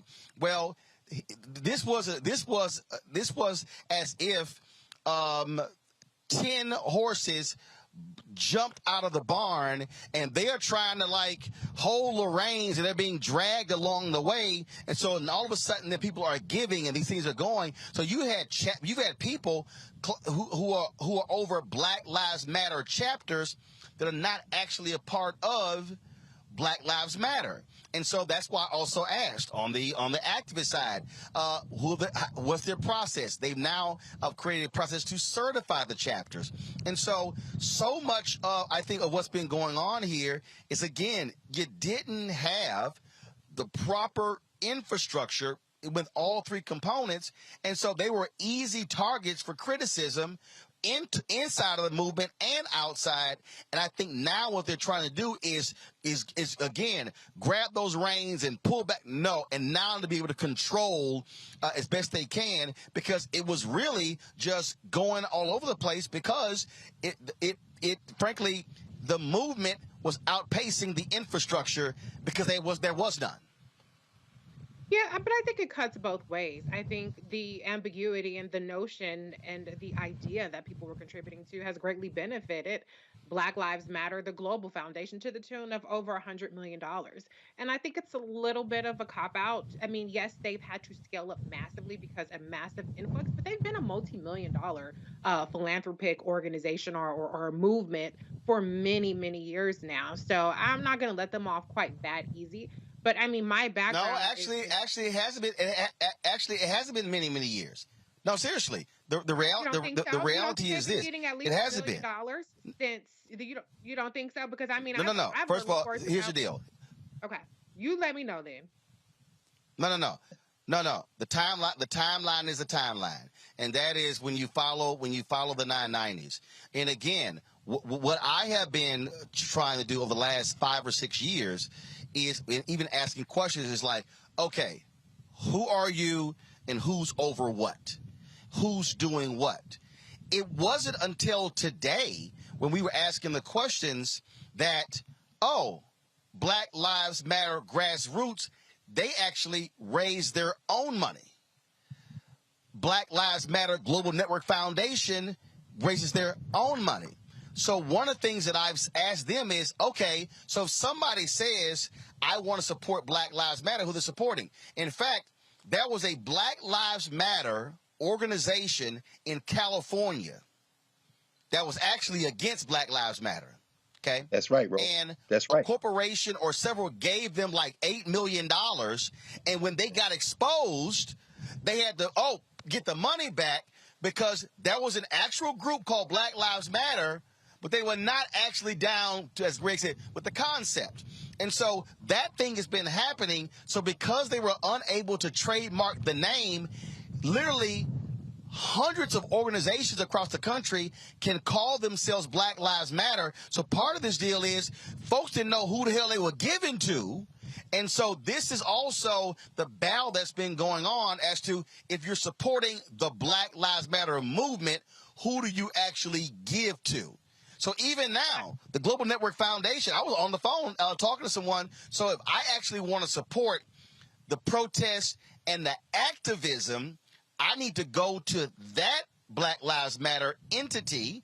If I want to support Black Lives Matter supporting candidates, I need to go to their PAC. But then if I want to then support Black Lives Matter Global Network that's supporting other abolitionist groups, I got to give to that entity. Part of their struggle is conveying to the public who the hell does what. Because for the public, it's just one Black Lives Matter. It's all the same. Well, my point wasn't that they've gotten 100% of the donations that people believe are going to Black Lives Matter. My point is, for many years, they've been getting some level of donations. What proportion of that, of all the Black Lives Matter donations are, I don't know that. But I would imagine it's been at least 1 million. And so I think as soon as you start getting any kind of donations, there needs to immediately be a lot more accountability in place. And I've read reports and I've seen grassroots complaints about the lack of infrastructure, the lack of many of the things that they are resolving right now. But the point that I want to really hone in on is I think that it's good to be transparent about where the money went, but what they need to be more transparent about is how the decision making happens to who gets the money. For instance, with Patrisse Cullors, her partner, the father of her child, he provided services. That's not to say that there's anything corrupt about that, but, was it sole source? What kind of, proposal process went into determining who were the security services, who were the people that were providing event services? So there is a number of things that they need to do, because one thing I know as a person who works in finance is the appearance of impropriety is just as important, or avoiding that is just as important of actual impropriety. And that's what they're not getting right now. And I think that some of the criticisms or some of the pushback around, people are racist towards Black organizations and Black organizations have a lot more scrutiny. True, but when you're $100 million organization, that kind of goes out the window. You have to hold yourself to a higher standard. So what I saw is still falls way short of that, but I'm going to give them the benefit of the doubt that their intentions are good. But 2020 was 2 years ago now. So they need to speed it up. 3 people is not nearly enough.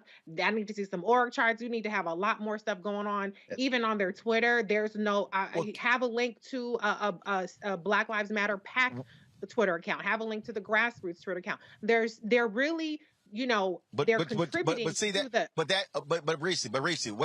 But Reese, what you're laying out though is literally the question that we were asking today.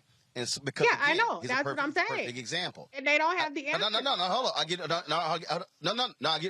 They actually do have the answers. What they're actually doing. Remember, Patrisse resigned last year, so now like one of the sisters, she's actually a new board member. So what they said on the call is that they currently have 3 board members. The goal is to have 9 board members. They're also trying to hire an executive director. One of the things that they did was they actually hired consultants who are running the organization, but when you have consultants, you're not having full-time staff. And so again, what we're seeing here, which is why, and trust me, I've even said to them, all right, if I'm calling, who the hell am I even trying to call? We're trying to get somebody on. I think what has been happening actually over the past 4 or 5 months is the folks who are there now trying to get a handle on all of this. Larry, the $6 million home, the reality is this here. Okay, they've explained why they bought the home. That is actually a yoke around the neck of the organization, because they've talked about utilizing that for Black creators, developing content, things along those lines. Again, that's going to be their decision whether they keep it. It's an asset. Let's also be clear, a lot of Black organizations don't own anything. They don't actually even own their headquarters. But the reality is, from a public relations standpoint, when someone hears $6 million used on a mansion, unless you fully and properly explain that, you're going to get questions. But here's the other thing, Larry, that we also got to throw out there. Black Lives Matter voluntarily reveal how much they raise. I've been told that the NAACP has received upwards of $150 million after George Floyd's death. They've actually never publicly revealed that. The Urban League has gotten money. A whole bunch of Black organizations have gotten millions of dollars in the wake of the death of George Floyd, and they didn't do what Black Lives Matter did and say publicly what they're doing with the money, how much they got. Yeah, so Roland, I wear a couple in terms of some of my responsibilities. I currently serve as chair of a foundation now. So listen to that conversation. You asked some really important questions. There are a lot of red flags. So the $6 million house, listen, maybe they do what the Congressional Black Caucus Foundation does in terms of having a building, right, where, like you said, they have staff, regardless of how much money it costs, they have staff. But the point you made about them not having hired an ED, also, you asked about essentially a flow chart. So who's the chair, vice chair, treasurer, recording secretary? And, prior to these 3 individuals being involved, and I know we talked about, was involved previously, it just seems unclear. We're talking about a lot of money, and then who was really controlling the purse strings from day to day, right? And so Reese talked about her background in finance. So it's like I said, as someone who certainly served on the board, when I hear them talk about, we talk about the amount of money that they brought in, and then you have these different entities, and then it's not clear about who does what, and then there's obviously a lot of crossover. It does kind of make you think that something is not quite right here. I do give them credit for talking about the millions of dollars that they've gotten. You highlighted that some of the other organizations who we all, are really important, NAACP, et cetera, haven't highlighted how much money they've got and in terms of what they're doing with it. But like I said, in my experience, it really sounds like they have a consultant. They need an experienced ED, and then they really need to have a clear understanding, not only in terms of internally, but explain to people externally, like, we're discussing it now, but other folks who are donating, how exactly these 3 entities work to collaborate, and how and which ways are they different in terms of they're all 501c3s. So there's a lot of work that needs to be done, but they better do it quickly because they're bringing a lot of unwanted attention. Obviously, you talked about these right-wing organizations always attacking Black organizations, but in terms of Black folks trusting them to give them money, as you know, the importance of the Black Lives Matter movement, they need to be really clear. Like I said, who's leading, who's their ED, who's handling the day-to-day operations, what their board member is, and also what do their bylaws look like? Because that's another thing that's going to be really important in terms of who gets elected, how you elect board members. What do your bylaws say? And also like things like give or get, all those other details that are important as it relates to a foundation. This is literally the equivalent. I would dare say this is the equivalent of you having a cash-based business, and all of a sudden your product is blowing up. And man, now you sitting here going, okay, I'm one person. Now I got employees. I got to hire HR. I got to have an HR handbook. You have to put it together. This is why early on, I was talking to individual activists and I was texting them, tweeting them. I kept saying, I remember there were several activists. They had put some stuff out on social media about donating. And I hit them offline. I said, hey, make sure that money is being sent to a fiscal agent because you're going to get taxed. If all of a sudden people out there are contributing to you $20, $30, $40, $50, $60,000, the IRS is going to see that as taxable income. If you have not created an infrastructure to receive that money, you're going to have a problem. People have to remember the IRS was looking at black civil rights organizations during the Black Freedom Movement. It's always following the money. I think where they are now, and again, I was glad. Look, I was pushing them to have this call today because there were so many questions. And again, when people are raising questions and no one is actually responding with the answers, that begets more questions. And the only person who was out responding was Patrice, obviously, because her name has been associated with it, but she resigned a year ago. So part of the deal is, how is the old person, the old leader, responding to current questions? And so that's also what's going on here. And so what I've asked them, I would like for them to come on this show because I have more questions that I think need to be answered so people have a better understanding of what's going on when it comes to what they're doing. But I will say this to everybody who's watching, to all black folks. And this is very clear, I am not saying do not question Black Lives Matter. I am not saying do not hold them accountable. What I am saying is, black folks, we had better be willing to question other black organizations and other entities that supposedly have black interests, because a lot of times we are more willing to criticize our own than other folks and challenge them on what they're doing with the resources and the money that supposedly is supposed to be impacting black folks. And so that's one of the critical things that I think is also important. I think, Greg, you wanted to make a comment there? Yeah, right quick, Roland. I know we got to go, but it's funny because we live in a society where our attention spans are short and our memories are maybe even shorter. We know that this started with Alicia Garza and Patrice Cullors and Opal Tometi off a hashtag. I think Alicia Garza tweeted something like "Our Lives Matter, Black Lives Matter," and then Patrice put the hashtag on in the wake of the Zimmerman verdict.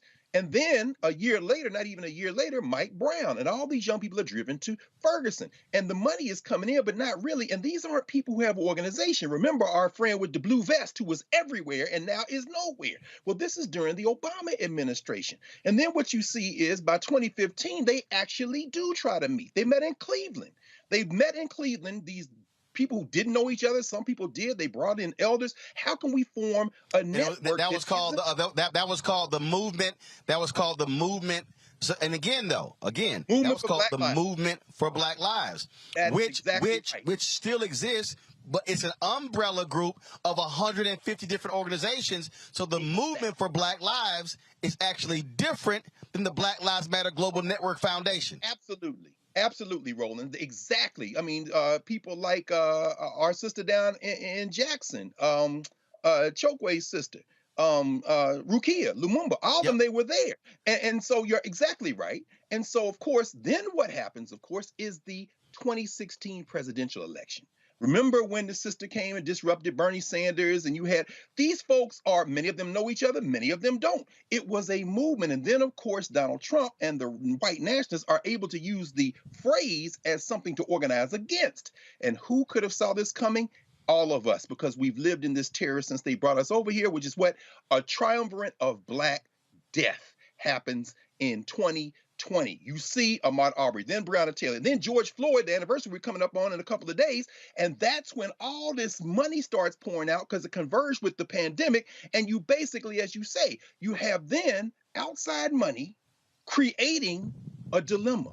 But this movement had tried to get its legs under it 4 years before. But that Black death that rain money on places like the campus you're standing, that rain money on the NAACP, rain money on an idea. But by then, people who didn't know each other had fallen out. Is Garza talking to Colors? Is Colors talk? They weren't people who were involved in the organization.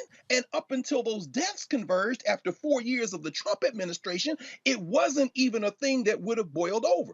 Roland, you've interviewed on this show people involved with the network that these three folks are trying to help put together now, who have criticized, as Reese said, them internally because they say, we were there, we were involved, but we fell out with this person and we didn't get a nickel. So, I mean, at the end of the day, as you say, we have to step back and put this thing in context to remember that we have real and open enemies in this world and in this country.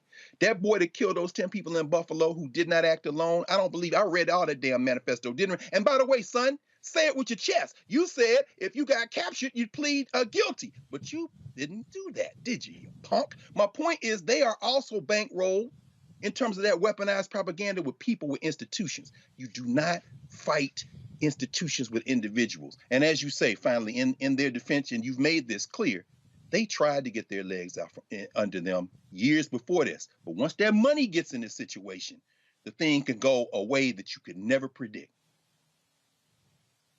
Well, and I'll tell you before we go to break, because I definitely want to deal with the Deion Sanders, Nick Saban thing with the panel.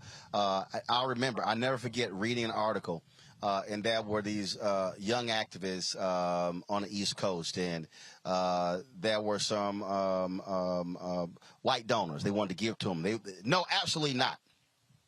Then a year later, they were like, what the hell are we thinking? Because what happened was the folks who were activists were like, damn, we got bills to pay. We got apartments, we got light bills, we got food bills. And so what happened here was there were a number of people who were thrust into activism who were never a part of organizations. That's right. There are people who are listening, who are watching, and who will say, oh, man, we need new organizations. But, folks, this is why Stokely Carmichael said, you cannot find a black person who's been able to achieve anything unless they've done so through an organization. Because what an organization gives you is infrastructure to be able to move and grow. And then when you get tired, somebody else can step in.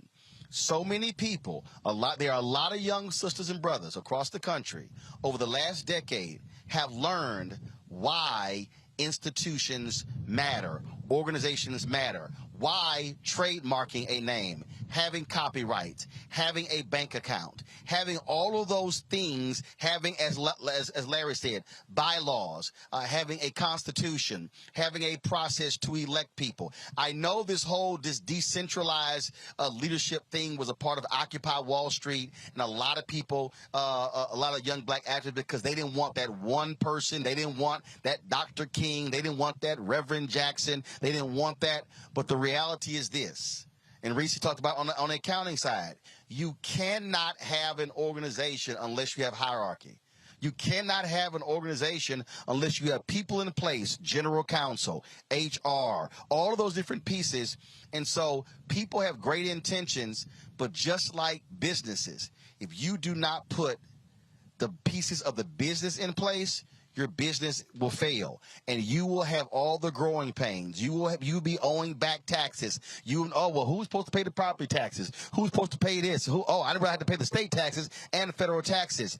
That's infrastructure. And so I think what Black Lives Matter Global Network Foundation, what they are now dealing with is they're now dealing with having to put the infrastructure together to be able to properly handle and disseminate nearly $100 million.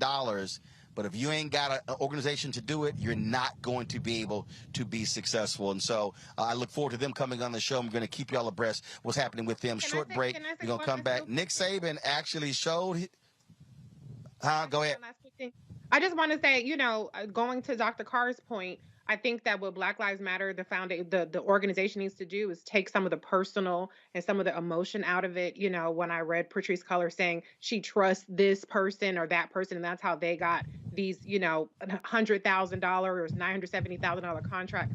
in order for an organization to be successful, there has to be a more democracy to it. It has to be more credentials based. It has to be more fairness in terms of a broader pool that they're going from. So if they get away from the cronyism, if they get away from who they It's feel called comfortable process. with, yes, process. Boom. That's what it boils down to. Get away from just who you like and the cool club, and put the process and fairness and transparency in.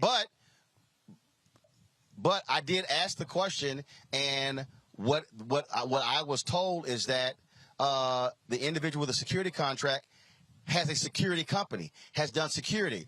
But part of the deal is you got to tell people that. The impression that has been given thus far is that this money was just given to some her baby daddy. That's literally how it's been, as opposed to say, this is who this person is, this is their security company, this is how long they've done security, this is the other people, other clients they've had, they actually have a real security company. That hasn't been done. But part of that deal is they haven't had a communication apparatus to be able to tell their own story. And so all of the things that we're saying, they literally are having to build those things, which is a part of the reason why there have been so many questions. And so we got more questions and, of course, hope to get more answers. Real quick break. We'll be back, and we'll talk about Nick Saban. He didn't open a can. I don't know if he really wanted to do that. Yeah, we'll talk about the money when we come back on Roland Martin Unfiltered on the Black Star Network.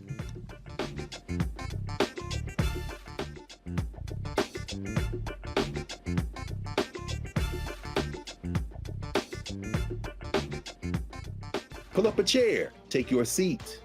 The Black Table with me, Dr. Greg Carr, here on the Black Star Network. Every week, we'll take a deeper dive into the world we're living in. Join the conversation only on the Black Star Network. You want me to do something crazy, but I don't know what to do. I'd rather just sit here. Hi, this is Cheryl Lee Ralph, and you are watching Roland Martin Unfiltered. I mean, could it be any other way? Really? It's Roland Martin.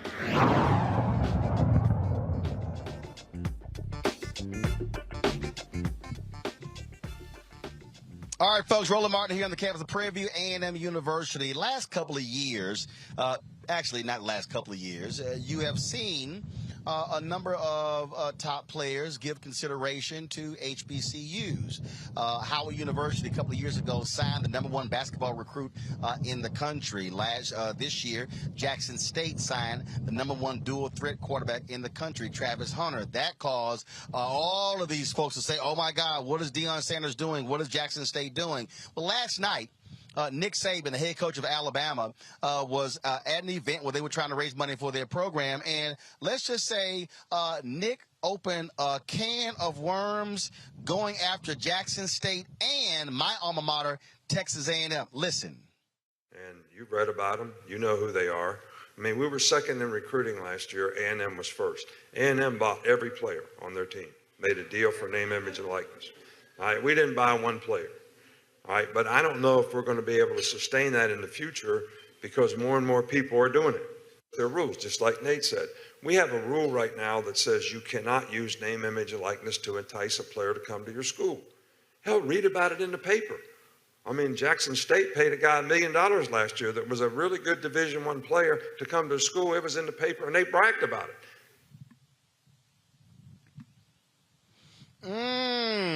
Really? Well, Jimbo Fisher, who worked with on the staff with Nick Saban when they were at LSU, let's just say he was a little pissed off, held a 10-minute news conference, and he was breathing fire the entire time.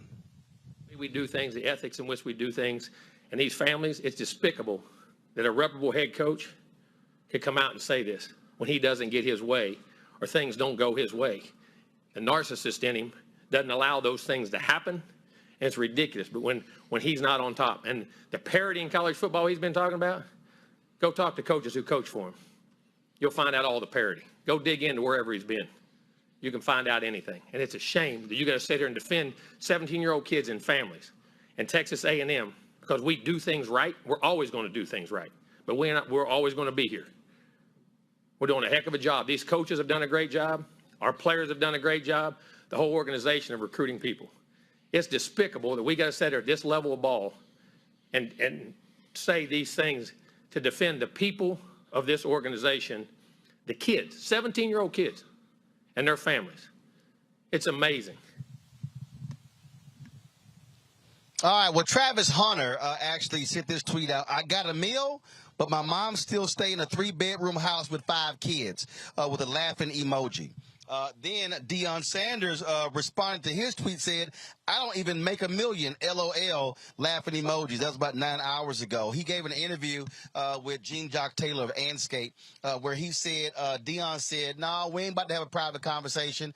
Coach Saban, he probably has called me. He said, no, you made your comments in public. We're going to talk about this thing in public. And also, Jimbo Fisher said Nick Saban called him. Saban said, no, I ain't taking this phone call. Then Fisher went even more so. He said, hey, y'all should look into Nick Saban's past. Now, here's what's interesting with this whole deal. And, Greg, we talked about this on the show.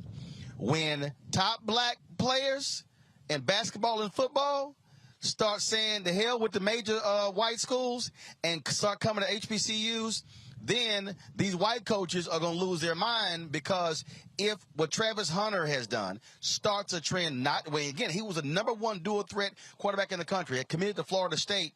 He start coming to a Jackson State. You got Hugh Jackson hires the head coach at Grambling. You got Reggie Theus, who's the athletic director, basketball coach now at Bethune-Cookman. You've got Eddie George, the head coach at Tennessee State. Prairie View has hired their new coach. What is Bubba's last name? Bubba McDowell used to play with the Tennessee Titans. He's now the head coach here. So now what's happening is you got Gary Payton, who's coaching in Oakland. Now all of a sudden, with name, image, and likeness, now all of a sudden you can create these collectives. If you got a player who, let's say, it was a 3 or 4 star sitting on the bench for 3 years at Alabama, they can now go to other school. They see what's going on. Nick Saban's trying to protect that $9.5 million he's making, Greg. Exactly right, Roland. Let me be very clear. As far as athletics is concerned, every one of those quote-unquote major colleges are plantations. Texas A&M produced Bear Bryant. Remember, Sam Bam Cunningham, who just made transition last September. In 1970, when University of Southern California beat the hell out of the University of Alabama in their stadium, Legion Field in Tuscaloosa, Bear Bryant is reputed to have said, I got to get me one of them. Guess what was the biggest commercial for integration in the history of the United States? Black athletes. And in the NBA, they tried to collude with the NC2A a couple of years ago and put that Rich Paul rule in. Why? Because you got LeBron James, high school buddy, with more power than all these damn general managers and the commissioner of the NBA. And when it comes to professional athletics, known as the slave economic concern, also the Southeastern Conference, the Big Ten and Pac, notice I said professional. Why? Because that boy Saban knows that he ain't got to go out, because the U of A is a brand. Texas A&M is a brand. USC, Ohio State, Michigan are brands. Name, image, and likeness blew it up, as you said, Roland, as you've been talking about it for months. With NIL, you can take your image anywhere. Well, guess what? The only thing holding this whole criminal enterprise together was not having a slave rebellion. Oh, but it looks like in Coach Prime, you got the right one, because Coach Prime knows that that plantation relies on you having overseers at the high school level who don't even tell these black athletes about HBCUs. So what did Coach Prime do? A couple of months ago, he tweets out, high school coaches, give me a chance to come on campus. See, you can't look away with Coach Prime. Why? Because he was prime time. He was your man when he was making you them plantation dollars at Florida State. But now he knows how y'all set this up so these boys and girls, and I'm talking about women too in terms of basketball, never see the assistant coaches the plantations send out. And then finally, Coach Prime, and I know you saw his press conference today, Roland, this is what he said, and this is why I'm sure you said what you said. He said, Coach Saban wasn't talking to me. Coach Saban wasn't talking to Jimbo Fisher. He said he was talking to his boosters. He was talking to his alumni. He was talking to his givers. He was trying to get that money, Sanders said. That was what he was doing. He was just trying to get us to go where he is trying to get to. Meaning what? Look here, boy. When they start going to the HBCUs, the plantation game is over, and Nick Saban is fighting for his life, and I hope you cut his whole damn head off, because I wouldn't send nobody related to me by blood to the University of Alabama. Go on Tuskegee. Go on to Alabama A&M. Go on to Alabama State. Research the history of these schools. See how these these NFL coaches used to come on the campus of a place like Tennessee State and pick the brain of coaches like Joe Gillum Sr., whose son was the quarterback for Tennessee State, and who should have been in the Hall of Fame with the Pittsburgh Steelers and hadn't screwed him for a rag-ass arm quarterback named Terry Bradshaw. Go hear about Eldridge Dickey. We can talk about this all night, and you've talked about it so many times, Roland. No need more to talk about that. That boy's scared. And guess what, Nick? You better be scared as shit, because they coming for you now, and they know where all the I'll give you some numbers, Larry. Alabama's athletic budget, $180 million. Nick Saban gets $9.5 million. The entire Jackson State athletic budget is $8 million. Supposedly, Jackson State gave Travis $1 million. Deion only makes $300,000 at Jackson State.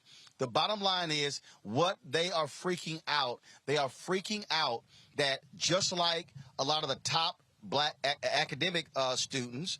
Again, I'll use my nephew as an example. Okay, I'm an A&M graduate. His mama is. His daddy is. His other uncle is. Okay, so you got four Aggies in the family. He came to Prairie View for 2 years, and he was going to go to A&M and finish and get his degree in construction management. Chose to stay here for the 4 years, and so. One of the top academic students. What they are afraid of, they are afraid of the top athletic black players doing the same thing that is happening on the academic side, because they understand that that's their meal ticket. Yeah, Roland, we had in the last 24 hours shots fired.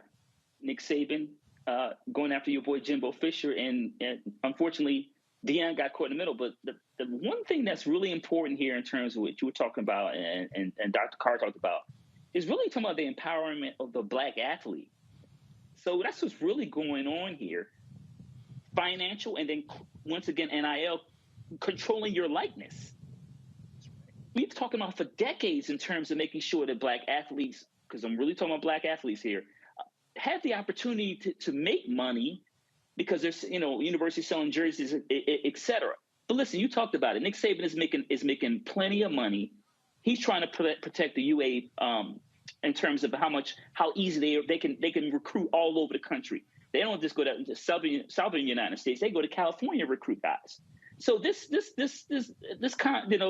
comments by Nick Saban is he's just trying to make sure he can continue to get the guys to get. And you're right, when Deion Sanders has been able to do what he's been able to do in terms of recruiting, and also the guys are coming through the transfer protocol that come from Jackson State also. But he shook at the foundation, and you're talking about hundreds of millions of dollars, right? So Brother Carr's talking about NCAA. It is basically a plantation, as he talked about. But once again, NIL, you're having these black athletes being empowered to go wherever they want to go. We just saw a transfer from Pitt, Addison transfer, wide receiver from Pitt, transfer from Pitt to USC. But once again, power and control. And Saban doesn't even though he's won multiple national championships, he always wants to be number one. And you talked about Jimbo Fisher used to be his former offensive coordinator. So there's a lot of some personal issues going on there. But listen, Jackson State and a few other HBCUs, Howard, et cetera, are going to be able to recruit these students because they have history. Jackson State had Sweetness graduated from there. Walter Payton, one of the greatest wide receivers of all time. Jackson State has produced Hall of Famers. So have several HBCUs. So when people making this argument about why going to Jackson State, they produce 4 Hall of Famers. So students, young black brothers and sisters that go there have an opportunity to play in the WNBA, go play in the NFL, et cetera, get a quality education, and people see their humanity at the same time. Reese, here's why coaches like Jimbo Fisher are losing their mind. And that is because players now get to get paid. First of all, he sat there and talked about, we didn't buy any players. Come on, Roland. Come on. Come on. Come on.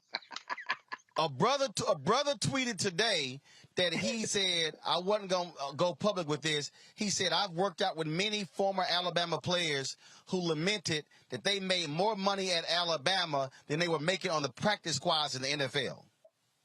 Mm-hmm. Now, I don't know who Nick think he fooling.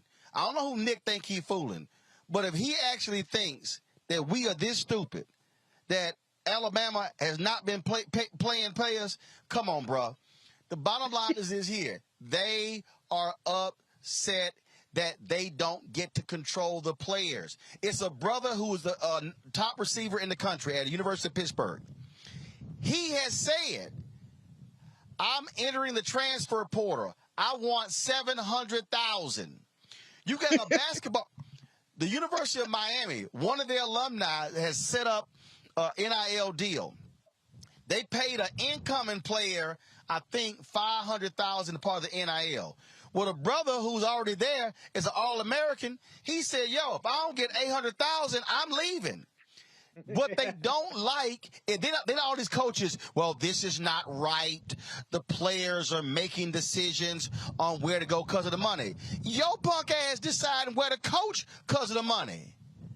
Let's not sit. What they don't like, they don't. And then, last point, Reese, all these white coaches, a lot of them conservative. I thought y'all believe in the free market. Ain't that something? I thought the free market says get what you can where you can. Oh, now the players get paid. Now they literally are going to Congress saying y'all got to pass a law. This unfair. Go ahead. Well, first of all, get money. Get every last one of y'all, get every cent that you can get. I'm all here for it. But what this is revealing is white folks who have every privilege, every advantage to the tune of hundreds of millions of dollars or over $100 million advantage, losing their shit when that advantage is still not enough. See, the thing is, the Nick Sabans of the world don't want black folks to have shit unless they're the ones pulling the strings. They want these players to be their mules, tilling the fields, making him $8-9 million or whatever. But God forbid that they get something out of the equation other than, nice meals at the dining hall, maybe get to ride around a nice car, free housing, whatever the situation may be. So he's salty. And he's just going to have to stay mad. At the end of the day, black schools have something that an Alabama school can compete with, and that's called the culture. It's called swag. It's called legacy. It's called history. And once more black folks and black athletes start realizing that their path doesn't have to go through these white schools and to be the boys on the fields for the Nick Sabans, they are in some deep shit. And so that's what he shook about. They're going to catch up. They're going to change the rules. They're going to have their money they can throw out the players. But this is his opening salvo to say that. But it's not just about the money. And it's not even just about the specific player. It's about the control that they're losing. And it's about the danger that black athletes, knowing their worth, are valuing things beyond the white gaze of these, always championship schools. That's what's really dangerous. And that's what they want to nip in the bud. And Deion Sanders being such a disruptor is also what they have a problem with, because Nick Saban is a celebrated coach. All these coaches, white coaches, are celebrated coaches, but God forbid you have a provocative black man who is really changing the game just with the way that he can relate to these black players. So good on them. Stay mad, Nick, and just quit tripping, because we know your ass is going to be crooked and fucked up and all that other kind of stuff and get the players eventually. So you lost this one. You lost this round. Get over it. That's right. You lost, and guess what? I want every brother who's in sport get paid. If the law allows for you to get paid, ask for, because guess what? Nick getting paid, the school getting paid, they got TV contracts, they got endorsement deals, they having you signing helmets and jerseys, and you ain't making no money.